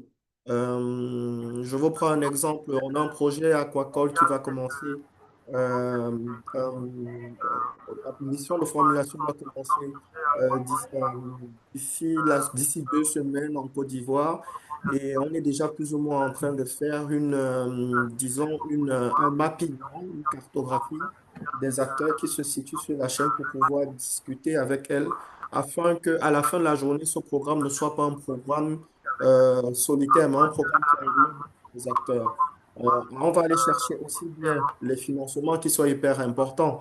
On a parlé tout à l'heure de la certification, il y a aussi la micro-assurance, tous ces éléments en fait qui viennent pour aider le producteur vraiment à produire de manière pérenne et on a aussi des rencontres avec les banques, les institutions de microfinance, les organismes de garantie, de fonds de garantie, pour pouvoir s'assurer que dans notre offre, on n'oublie personne, mais on essaie de pouvoir tirer le maximum des partenaires qui sont sur le terrain pour que à la fin de la journée, on ait plus ou moins une offre qui soit complète. Je vous assure que les offres ne sont jamais complètes ou parfaites parce qu'on manque toujours de financement malgré les cofinancements qu'on élève, on essaie de lever. Mais dans ces projets comme ceux qu'on est en train de faire sur l'agropolement et aussi l'aquaculture, nous avons énormément de partenaires qui peuvent intervenir dans ces leviers. Il y a la place pour tout le monde. Et je pense aussi bien, quand on est parfois sur le terrain, on voit par exemple qu'il y a d'autres projets qui sont similaires aux autres.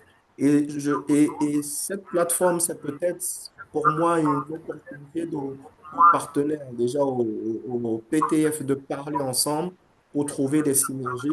Donc on ne se retrouve pas en train de faire la même chose pour le même objectif et qu'on puisse essayer de mobiliser des fonds en commun pour avoir un impact beaucoup plus important. Donc pour moi, c'est Nobel de Fidèle déjà dans cette optique depuis des années et nous continuons de promouvoir cette pratique qui permet d'intégrer le maximum d'acteurs parce que ça nous permet aussi d'apprendre et de couvrir des angles que nous, le FIDA, on ne peut pas, par exemple, couvrir. Donc voilà un peu en gros ce que j'ai à partager de notre expérience et s'il y a des questions, n'hésitez pas à aller, je serai ravi de répondre. Merci. Merci, Monsieur Patrick Opono, pour votre intervention. Toujours est-il que ce sont des échanges interactifs, pardon. Donc, si il y a quelqu'un qui a une question à poser à l'un des intervenants, vous pouvez toujours lever la main, que nous puissions vous passer la parole. Mais déjà, je voudrais savoir avec Dr Lydie Ladi et professeur Kwasi Dacosta, comment est-ce que la transmission, je pense est-ce qu'il y a un problème de la transmission des technologies que vous avez en recherche sur le terrain? Comment est-ce que autrement dit, comment est-ce que la technologie que vous découvrez, n'est-ce pas, dans les laboratoires, n'est-ce pas, sont transférées aux acteurs terrains, les producteurs, les transformateurs et autres? Donc, le docteur l'a dit, la parole vous revient d'abord, après, docteur Dacosta reprendra la suite. Merci beaucoup pour la parole et merci pour la question.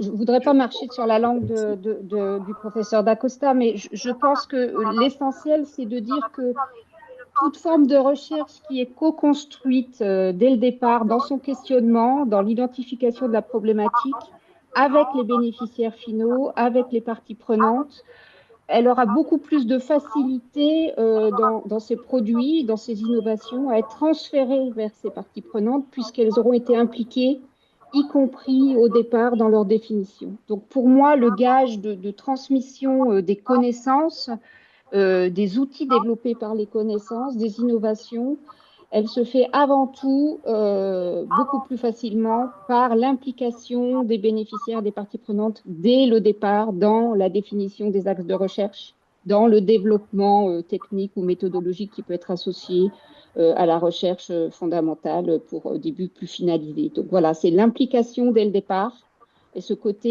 multi-acteur qui va faciliter la transmission des technologies sur le terrain et l'appropriation après. Elle passe par d'autres formes de contraintes et de leviers sociaux. Mais en tous les cas, l'implication, c'est quelque chose qui est central et nécessaire. Voilà, je passe la parole à mon collègue. Ok, donc, professeur Dacosta, vous avez aussi la parole. On veut savoir comment mieux valoriser et diffuser les résultats de la recherche, n'est-ce pas, sur les acteurs du terrain, les producteurs, commerçants, exportateurs, transformateurs, etc. Ok, donc merci. Donc, je voudrais à la suite la collègue de l'IRD. Pour mémoire, je suis un produit IRD, hein. Voilà. Donc, enchanté de vous rencontrer dans le cadre de ce forum-là. Donc, ce qu'il faut retenir relativement à la question qui nous est posée, généralement, pour ce qui concerne les acquis scientifiques et technologiques résultant des recherches du CNRA, plusieurs produits en sorte pour les besoins de diffusion, de transmission du savoir acquis. Donc, les cibles, ça peut être les chercheurs, les scientifiques, ça peut être les formateurs des formateurs, ça peut être les producteurs, ça peut être voilà, un ensemble d'acteurs pour lesquels les résultats scientifiques acquis sont d'utilité. Donc, généralement, nous avons un service de gestion des connaissances qui permet d'éditer un ensemble de publications. Ça peut être des publications scientifiques, ça c'est à l'attention du monde scientifique, des fiches techniques simplifiées à l'attention des producteurs et des formateurs, ou bien même des cabinets. Et notre service de communication, ce qu'il fait, c'est que si le site web du CNRA a un module dans lequel vous pouvez télécharger un ensemble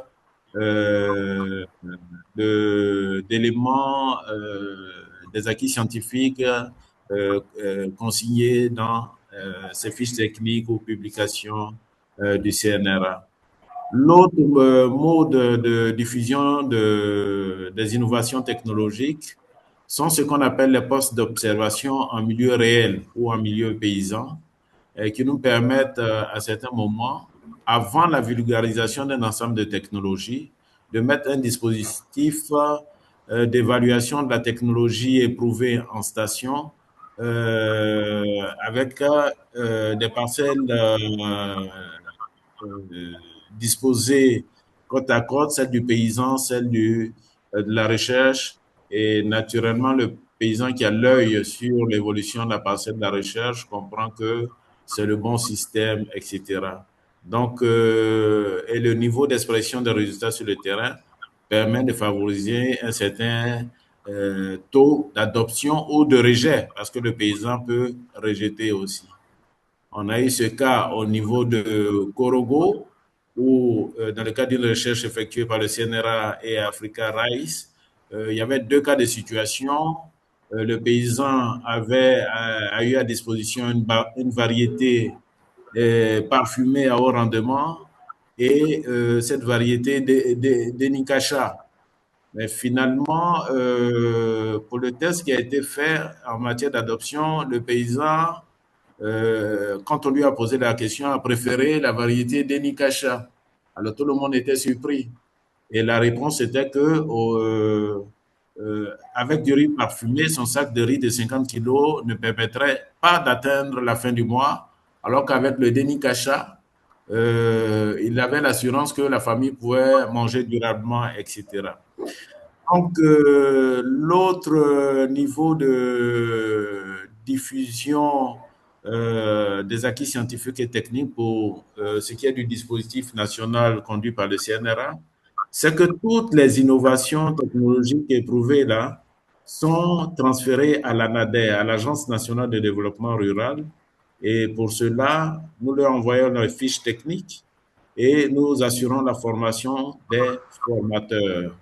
Et à son tour, c'est l'ANADER qui va former les producteurs et périodiquement, nous avons soit à travers l'ANADER et les producteurs des retours sur l'évolution des technologies sur le terrain. Et ça, c'est important pour que le cycle de recherche reprenne pour améliorer. Donc, voilà ce qui est mis en place comme dispositif. Et aux besoins aussi, nous faisons face à des besoins de commande. Par exemple, le même INADER qui a confié au CNRA la relance de l'industrie des semences, souhaitait que dans le cadre du projet de POSI, qu'on puisse élaborer, éditer des guides de production de semences, de maïs et de manioc, etc. Ces guides ont été élaborés et seront transférés. Donc, il y a des transferts selon le dispositif que j'ai expliqué, et puis il y a des transferts demandés. Voilà. Donc, voilà un peu comment nous fonctionnons. Merci. merci bien, professeur Dacosta. Bon, nous voyons ici Madame Olga Kwasi qui souhaiterait prendre la parole, donc la parole vous est donnée. Merci. Merci beaucoup, Monsieur Tano. Je voudrais encore une fois vraiment remercier les organisateurs pour cette belle opportunité que nous avons de Madame, s'il vous pouvoir plaît, si vous pouvez échanger. mettre aussi la vidéo, ça va nous faire plaisir. D'accord, avec plaisir. Merci. Donc, je disais que je vous remercie encore une fois, vu la qualité des échanges que nous avons ce matin. Alors, je voulais poser une question à Monsieur Epono du FIDA. Il a parlé tout à l'heure d'un projet aquacole qui va démarrer dans quelques semaines en Côte d'Ivoire, ou du moins où les travaux donc d'écriture du projet sont en cours. Je voulais savoir dans quelle mesure une association qui regroupe des professionnels intervenant dans la chaîne de valeur de l'aquaculture pourrait être associée au FIDA dans les réflexions et dans la mise en œuvre de ce projet aquacole. Merci. Donc, Monsieur Pono, la parole vous est donnée Merci aussi. beaucoup, Olga. Nous sommes vraiment dans cette optique-là. Et comme je disais, quand on parle de petits producteurs, c'est aussi petit, c'est des pêcheurs, des mailleuses, des entreprises qui sont dans la transformation et tout. Donc, nous allons parler. L'idée, c'est vraiment de faire une cartographie de tous les acteurs et de discuter avec eux sur comment est-ce que sur chaque étape de la chaîne de valeur, on peut apporter notre aide. Parce que ce dont on s'est rendu compte, c'est que même si on apporte l'aide à la production, il faudra aussi réfléchir sur en termes d'intrants. Et la plupart des projets qu'on a eu en pisciculture, que ce soit au Congo, que ce soit au Ghana, la plupart des problèmes, c'est la reproduction, les intrants et tous ces éléments qui font que voilà, cette industrie-là n'est pas forcément pérenne. Donc, c'est vraiment écouter tout le monde. Donc, ce serait bienvenu pour nous de discuter avec cette association, que ce soit de marieuses, toutes sortes d'associations qui jouent un rôle important dans la chaîne pour pouvoir vraiment obtenir le maximum d'informations possibles qui va permettre de rédiger un programme qui soit assez solide. Voilà. Ok, merci, Monsieur Patrick Opono, Vous pour votre permettez, intervention. si Oui, vous permettez, oui, Madame l'association Olga, dont je fais cas ici, c'est plutôt l'association en fait des organismes d'évaluation de la conformité, c'est-à-dire les laboratoires d'analyse et les organismes de certification. Donc, dans le domaine du contrôle qualité et de la certification. Parce qu'on a des projets et des activités dans ce sens-là, et il serait peut-être intéressant qu'on puisse se rencontrer, avoir une séance de travail pour vous présenter quels sont les projets que nous avons dans ce domaine et les activités d'analyse qui sont réalisées par les membres. Je serais ravi de les avoir justement parce que le poisson est tellement délicat qu'on ne peut pas parler de certification. Donc, ça, la certification, c'est vraiment une activité fonction support qui est hyper importante pour s'assurer de la qualité du produit et que ce soit pas nocif pour la santé. Donc, effectivement, je laisserai mes contacts et nous pourrons en discuter bien évidemment ensemble. Et quand les équipes seront sur place, voilà, on pourra avoir une rencontre pour aller de fond en comble. Merci. D'accord. Merci beaucoup. ok, donc merci bien à vous, Madame Olga, et puis merci aussi à Monsieur Pono. Vous voyez déjà l'intérêt de l'activité que nous sommes en train de mener présentement. Voici le B2B direct que tout le monde pourrait voir. Voilà, donc merci, merci, merci infiniment. Je peux juste intervenir si c'est possible. C'est Allez-y, professeur allez-y. Mais Dacosta avec, du CNR. si possible, avec la vidéo allumée, s'il vous plaît. Ah, ok, merci. Donc, en Merci. fait, je saisissais l'opportunité de l'intervention du représentant du FIDA là, relativement à la certification. Euh, il y a un autre volet, peut-être qu'il suit un peu ce qui se passe au niveau national.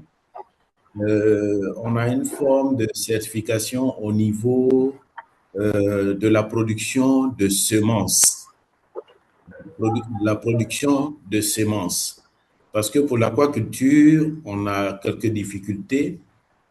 Non seulement il y a un déficit de production d'alevins pour approvisionner les aquaculteurs, mais il y a un autre souci de la qualité, puisqu'on a plusieurs espèces qui sont élevées. Et aujourd'hui, la Côte d'Ivoire s'est engagée à travers le processus engagé par le TAT de la BAD. Et je pense que le FIDA pourrait nous rejoindre à ce niveau-là, à élaborer un ensemble de feuilles de route sémencières pour l'aquaculture et pour l'élevage sous l'égide du ministère de l'Agriculture. Donc, pour ce qui concerne la certification des semences poissons, c'est que il y a un besoin de soutien de la DCPA, des centres de recherche qui maintiennent ces ressources génétiques-là pour la création de cryobanques et qui pourraient aider aux travaux d'amélioration génétique pour répondre aux besoins de nos producteurs.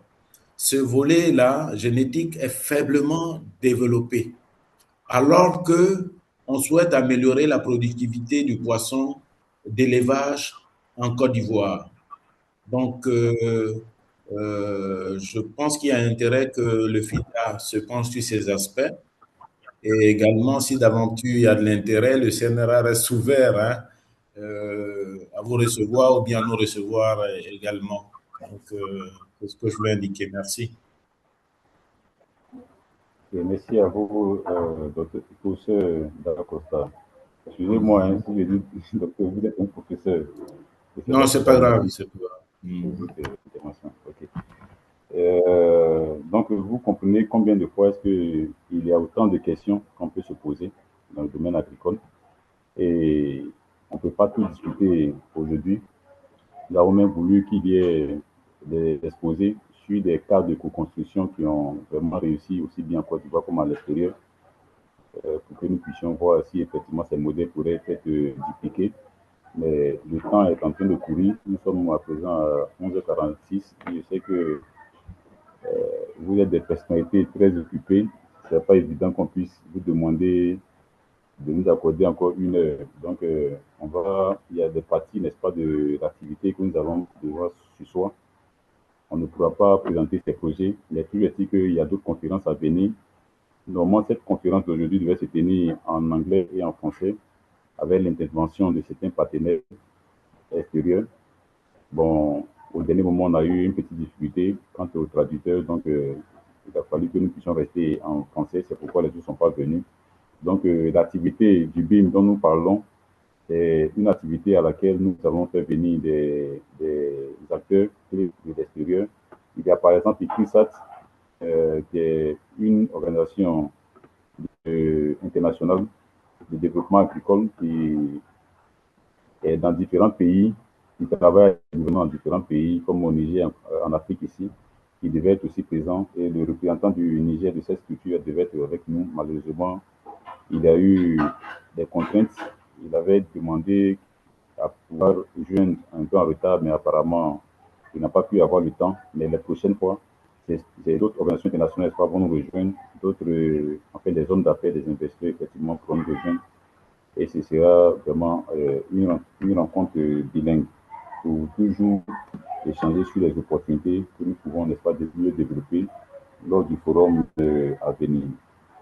Bon, donc, on va passer rapidement à la troisième session qui est la présentation de question et, si possible, aussi les avis des uns et des autres sur l'activité à venir. Donc, le forum BIM 2026 va s'articuler autour du thème innovation, partenariat et développement durable pour une chaîne de valeur agricole et animale résiliente. Et le forum touche tout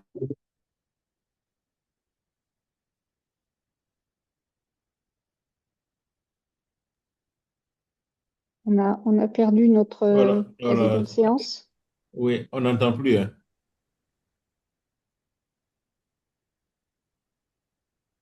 Bon, dommage. J'espère qu'il va pouvoir se reconnecter. Allô? Voilà.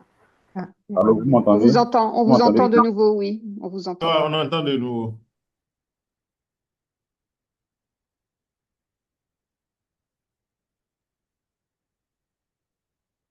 Là, on ne vous entend plus. On ne vous entend plus, hein?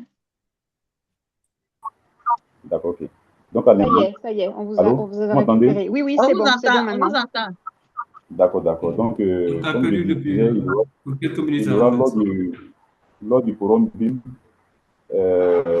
des panels de haut niveau qui seront animés par des conférenciers nationaux, régionaux et internationaux. Il y aura aussi des sessions de B2B pour permettre aux différents acteurs de pouvoir se rencontrer et échanger sur des opportunités d'affaires et d'investissement. Il y aura aussi des ateliers pour permettre de promouvoir euh, certaines opportunités.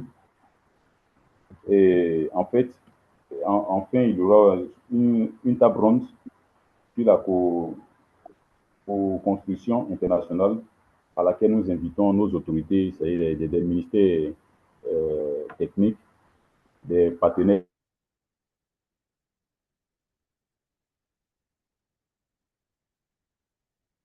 et tous ceux qui sont capables, n'est-ce pas, de pouvoir donner leur avis sur les activités de co-construction, de coopération, et à la fin, permet de pouvoir les mettre en pratique, seront invités, n'est-ce pas, lors de cette table ronde.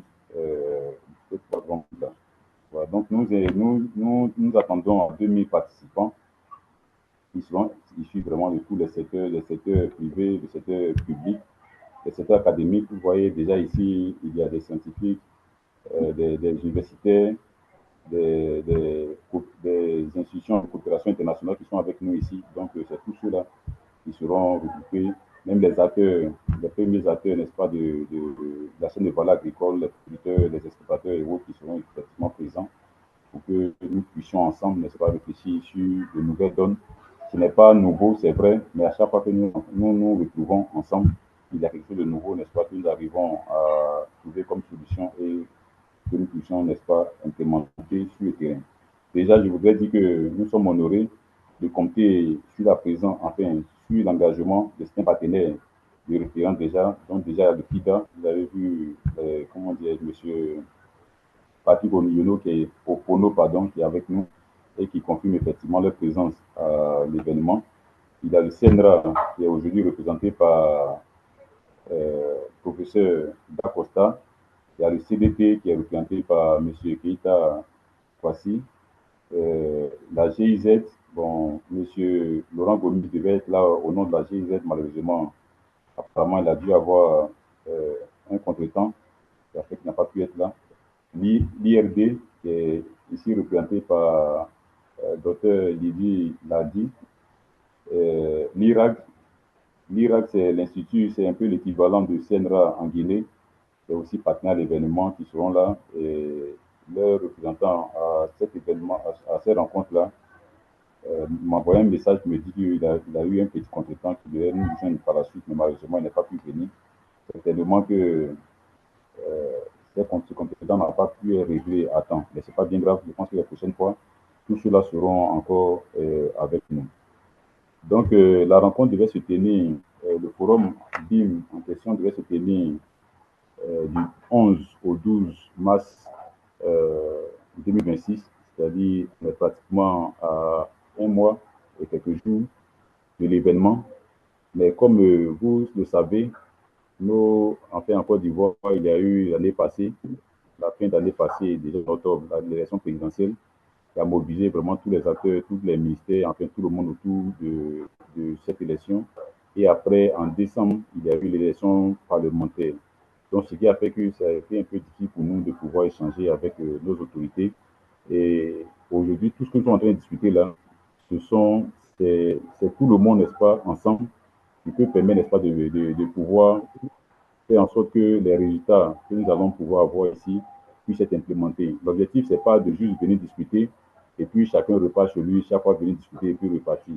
L'objectif, c'est de pouvoir trouver des solutions nouvelles qui seront implémentées pour apporter, n'est-ce pas, un plus à notre agriculture. Et pour que cela se fasse, nous avons besoin aussi, n'est-ce pas, de nos gouvernements, n'est-ce pas, avec nous. Nous avons besoin effectivement de nos parlementaires avec nous, parce que c'est eux aussi qui élaborent, n'est-ce pas, les différentes règles. Il y a des questions qu'ils pourraient poser, n'est-ce pas, sur ces questions, enfin, sur ces des théories de loi et autres. Je pense qu'au BIM, ça sera fait. Donc, nous avons voulu que tout cela soit avec nous et on n'a pas eu vraiment le temps de pouvoir discuter avec eux. Ce n'est que le mercredi, je suis passé, pardon, que les ministres ont pris fonction.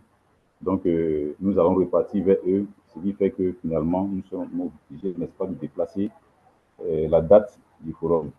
Mais nous allons communiquer la nouvelle date avec vous incessamment, puisque nous avons vos différents mails et vos numéros WhatsApp. Nous pourrons effectivement vous faire venir la nouvelle date.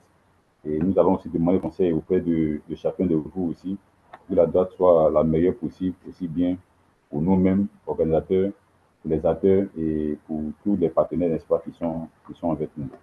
Donc, voilà ce que je voudrais dire concernant le forum BIM. Le TDR, nous allons vous faire venir, n'est-ce pas, des informations actualisées sur tout le forum par la suite, après cet événement-là, après cette rencontre-là. Et nous souhaiterons, n'est-ce pas, que la parole soit libérée. Et il y a certaines personnes qui n'ont pas pu prendre la parole. Bon, ici, nous voulons vos avis, puisque l'objectif que nous poursuivons, c'est ce qui a été discuté présentement. Tous ceux qui ont intervenu ont montré qu'il est important, n'est-ce pas, de pouvoir se rencontrer pour pouvoir mieux échanger sur des nouvelles opportunités qui puissent nous permettre de faire booster, n'est-ce pas, notre agriculture, tout le secteur, en tout cas tous les secteurs, n'est-ce pas, agricoles, aussi bien la production, la transformation et aux moyens, n'est-ce pas, de distribution, ainsi de suite. Donc, la parole est libérée pour que vous puissiez nous donner vos avis et si possible contributions pour que nous puissions effectivement avoir de meilleures idées et de la force aussi pour arriver, n'est-ce pas, tous ensemble à cet événement. Donc, voilà.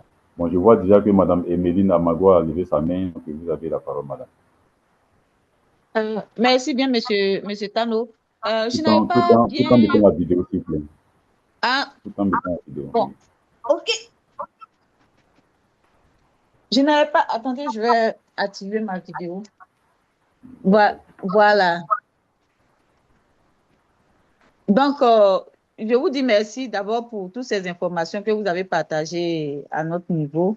Alors, si je m'en tiens à la note de presse que vous avez communiquée aux différents organes de presse, je pense que sur la note, il a été dit que la conférence se tiendrait du 9 au 10 juillet, je pense bien.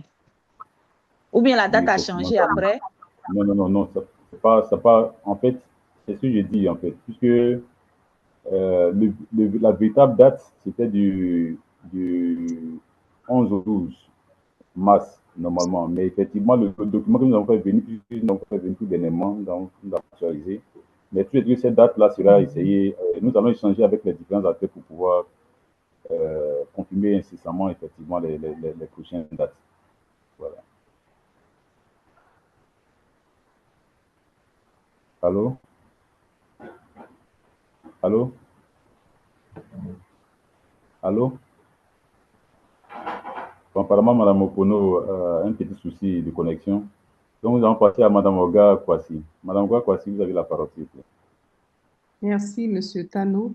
Alors, moi, je voudrais encore une fois vous remercier pour cette initiative et surtout vous féliciter pour la manière dont le forum est en train de prendre forme. Cette occasion que nous avons de faire un débat en ligne permet de renforcer la confiance des différents acteurs quant à ce qui va venir. Et je voudrais vraiment vous féliciter pour cette approche. Alors, pour être plus concrète, moi, je suis très intéressée. J'ai déjà le contact de M. Germain Yao. J'aimerais vraiment avoir le contact de M. Eponon et du professeur Dacosta parce que déjà, après ces différents échanges, je suis très intéressée vraiment à poursuivre les échanges avec ces deux parties prenantes. Merci beaucoup. Et voir vraiment comment les avoir, si possible, aujourd'hui. À votre biais, bien sûr. Merci. D'accord. Ça sera fait. Merci à vous, madame. Merci à vous. Ok, donc, madame, madame Lydie, vous avez la parole. Avec, s'il vous plaît, la vidéo allumée. Voilà. Pardon, je ne sais pas si c'était mon tour, mais bon, c'est pas très grave. Non, moi, je voulais juste, je voulais également vous remercier de l'invitation qui avait été faite à l'endroit de l'IRD et puis peut-être plus largement de la coopération scientifique française. J'ai vu tout à l'heure mon collègue du CIRAD qui était connecté. Je crois qu'il ne l'est plus, mais j'aurai sans doute à échanger avec lui sur la question. Je voulais vous remercier de cette invitation. Je prends bonne note du report de la date en espérant pouvoir être disponible pour contribuer le plus possible sur la nouvelle date par rapport à un agenda qui, je pense, comme pour tout le monde, est assez compliqué. Je voudrais juste faire un petit commentaire et une suggestion. Je ne sais pas si vous savez, l'ONU a fixé 2026 comme étant l'année internationale des agricultrices.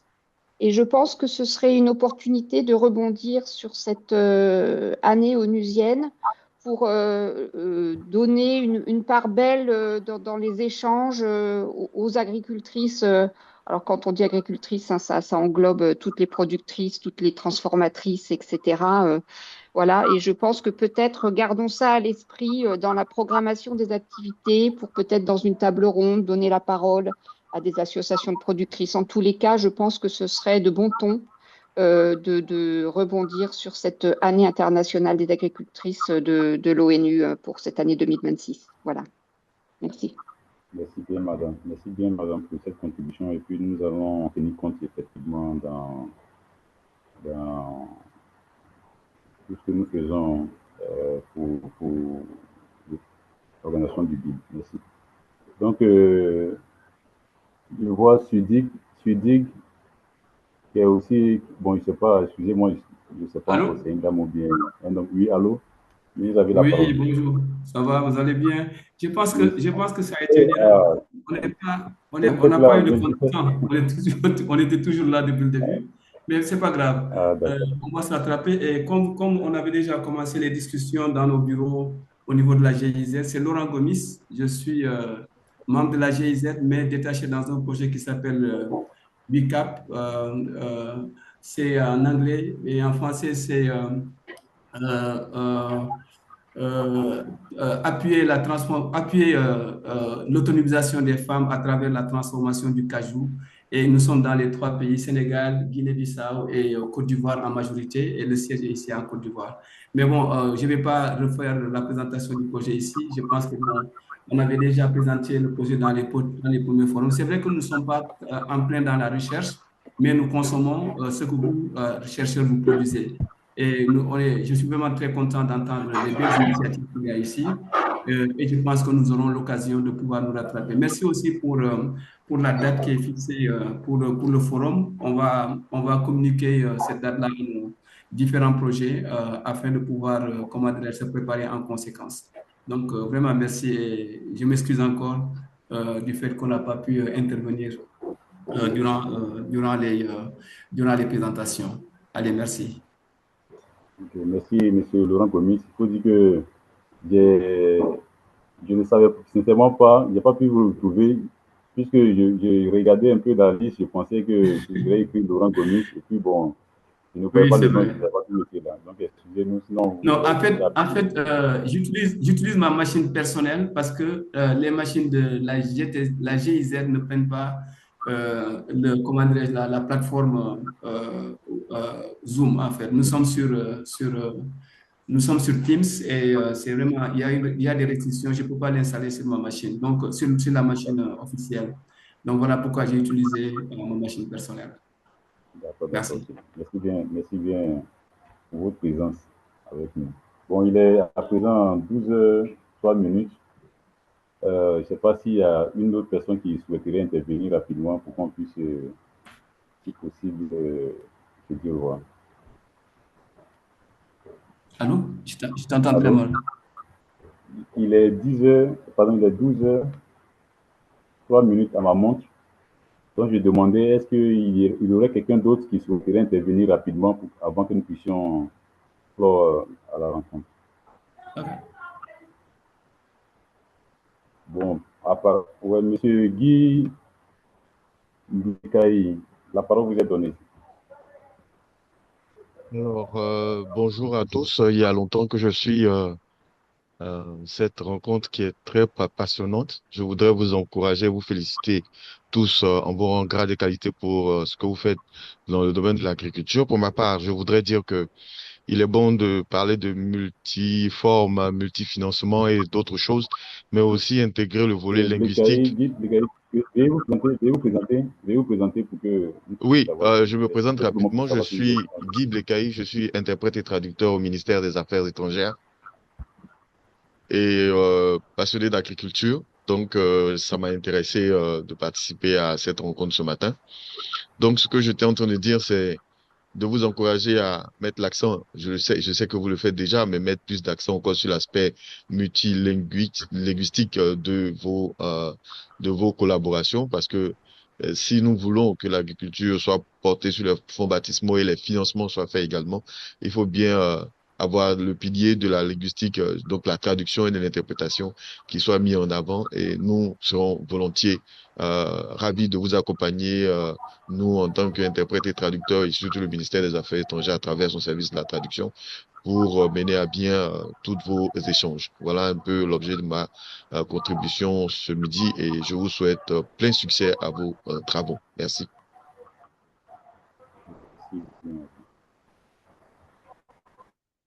Ok, merci, Monsieur Bekaï. Bon, comme je disais, on ne peut pas vous retenir plus longtemps. C'était parmi nous, nous en d'autres rendez-vous. Dès qu'il quitte ici, donc nous n'allons pas vous retenir. Bon, ce que je pourrais dire comme mot de fin, c'est de comprendre que nous sommes, c'est de comprendre que ce que nous avons présentement, c'est une vision. Et c'est une vision que nous avons depuis un certain nombre d'années. Personnellement, j'ai eu à travailler dans certains pays à l'international. J'ai vu un peu des modèles que, en fait, dans ces pays-là. Et je me suis dit qu'il y avait cette possibilité de pouvoir créer une plateforme pour permettre à nos acteurs ici, aussi bien de public comme de privé, de pouvoir apprendre des autres, mais aussi permettre aux autres de pouvoir apprendre de nous. Parce que c'est vrai, il n'y a pas que qu'ailleurs qu'il y a de bonnes choses, que nous aussi, il y en a. Les autres aussi ont besoin, n'est-ce pas, de pouvoir mieux connaître chez nous ici. Donc, ce qui a fait que nous avons créé cette plateforme et à travers cela, nous avons créé le forum. Alors, nous souhaiterons que chacun de vous puisse vraiment s'impliquer avec nous pour que l'activité à venir, n'est-ce pas, puisse être une réussite. Nous allons communiquer avec vous par la suite, par mail comme par WhatsApp. Nous espérons que les portes nous seront ouvertes et que vous puissiez nous aider en fonction de vos possibilités pour que le forum en question, n'est-ce pas, puisse mieux se tenir. J'ai l'habitude de dire comme ça que, de prendre le cas de Christophe Colomb. Christophe Colomb a découvert l'Amérique en 1472, je crois bien, si mes souvenirs sont bons. Bon, il partait en Inde et il s'est trompé, il est parti aux États-Unis. Mais quand il est revenu, il a expliqué à ses parents l'opportunité qu'il venait de découvrir. Supposons par exemple que tous ses parents lui disaient de repartir tout organiser sur place et revenir les chercher pour pouvoir, n'est-ce pas, aller s'installer. La mairie ne serait pas ce qu'elle est aujourd'hui. Mais quand il a expliqué, il est venu avec le projet, il a expliqué à ses parents, tous ses parents ils se sont certainement mobilisés pour aller ensemble découvrir le lieu et ils ont mis ensemble, n'est-ce pas, les moyens qu'il faut. Ils ont tous fait les efforts qu'il fallait pour que la mairie devienne ce qu'elle est aujourd'hui. Donc nous avons une vision. Si vous voyez déjà la qualité des intervenants à ce rendez-vous en ligne, ça veut dire qu'il y a un travail que nous voulons véritablement pouvoir faire, n'est-ce pas, pour contribuer au développement de l'agriculture. Mais tous ceux, nous ne pourrons pas le faire. C'est pourquoi nous avons décidé d'organiser déjà ces premières rencontres pour que les acteurs que vous êtes, vous puissiez, n'est-ce pas, vous connecter à la chose et comprendre la motivation, n'est-ce pas, qui est la nôtre et qui nous a permis, n'est-ce pas, de pouvoir décider d'organiser l'événement. Donc aujourd'hui, à partir de cet événement que vous avez vu, on souhaiterait, enfin de ces rencontres que nous avons tous, à laquelle nous avons tous participé, on souhaiterait que vous puissiez effectivement vous mobiliser auprès de nous pour que l'activité, n'est-ce pas, puisse avoir le succès que nous souhaitons et que ça puisse avoir des résultats, des retombées qui puissent apporter, n'est-ce pas, de nouvelles valeurs à notre agriculture. Donc voilà ce que je pourrais dire. Et comme nous avons une photo, nous avons partagé les photos avec les journalistes par la suite pour la communication. Donc on souhaiterait que vous puissiez tous mettre votre vidéo pour que nous puissions avoir une photo d'ensemble pour montrer que c'était une conférence en ligne. Donc mettez vos vidéos pour qu'on puisse se dire au revoir.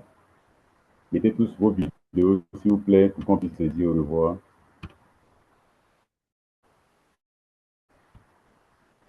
Allô? Allô, vous m'entendez? Oui, je vous entends. Voilà, s'il vous plaît, que tout le monde mette la vidéo pour qu'on puisse se dire au revoir. D'accord, d'accord, d'accord.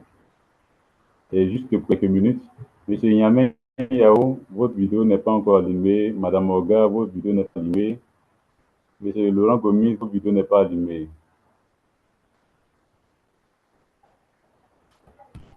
Je parle, ma vidéo semble être fermée. Un instant. Et, j'ai l'impression que ma vidéo même est fermée. Je suis en train de régler ça rapidement pour qu'on puisse dire. Monsieur Tano, désolé, hein, Monsieur Guetta, j'utilise un poste où il n'y a pas de caméra. Donc, malheureusement, je ne pourrais pas présenter une vidéo.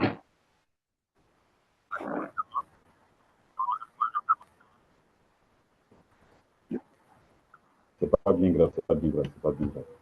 Okay. Donc, moi, ma caméra commence à déconner un peu, puis ça ne vient pas.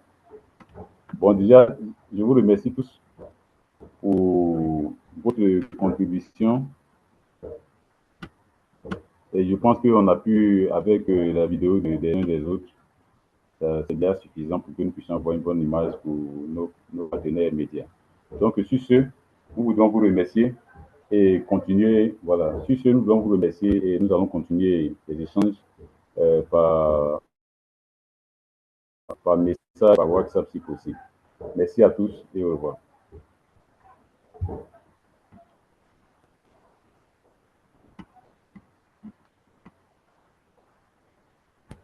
Monsieur Tano, je vous envoie par mail mon numéro WhatsApp parce que c'est mon numéro français. Moi, je n'ai pas WhatsApp sur mon numéro ivoirien.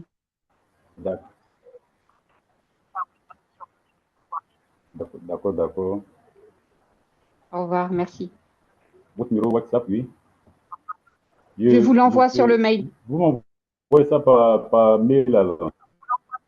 D'accord, ok. Merci bien, madame. Merci à vous. Merci, au revoir. Donc, merci à tous et puis bon après-midi à vous.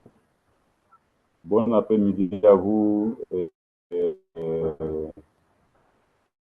vais dire aussi, comment dire, pour ceux qui vont aller pour le déjeuner maintenant,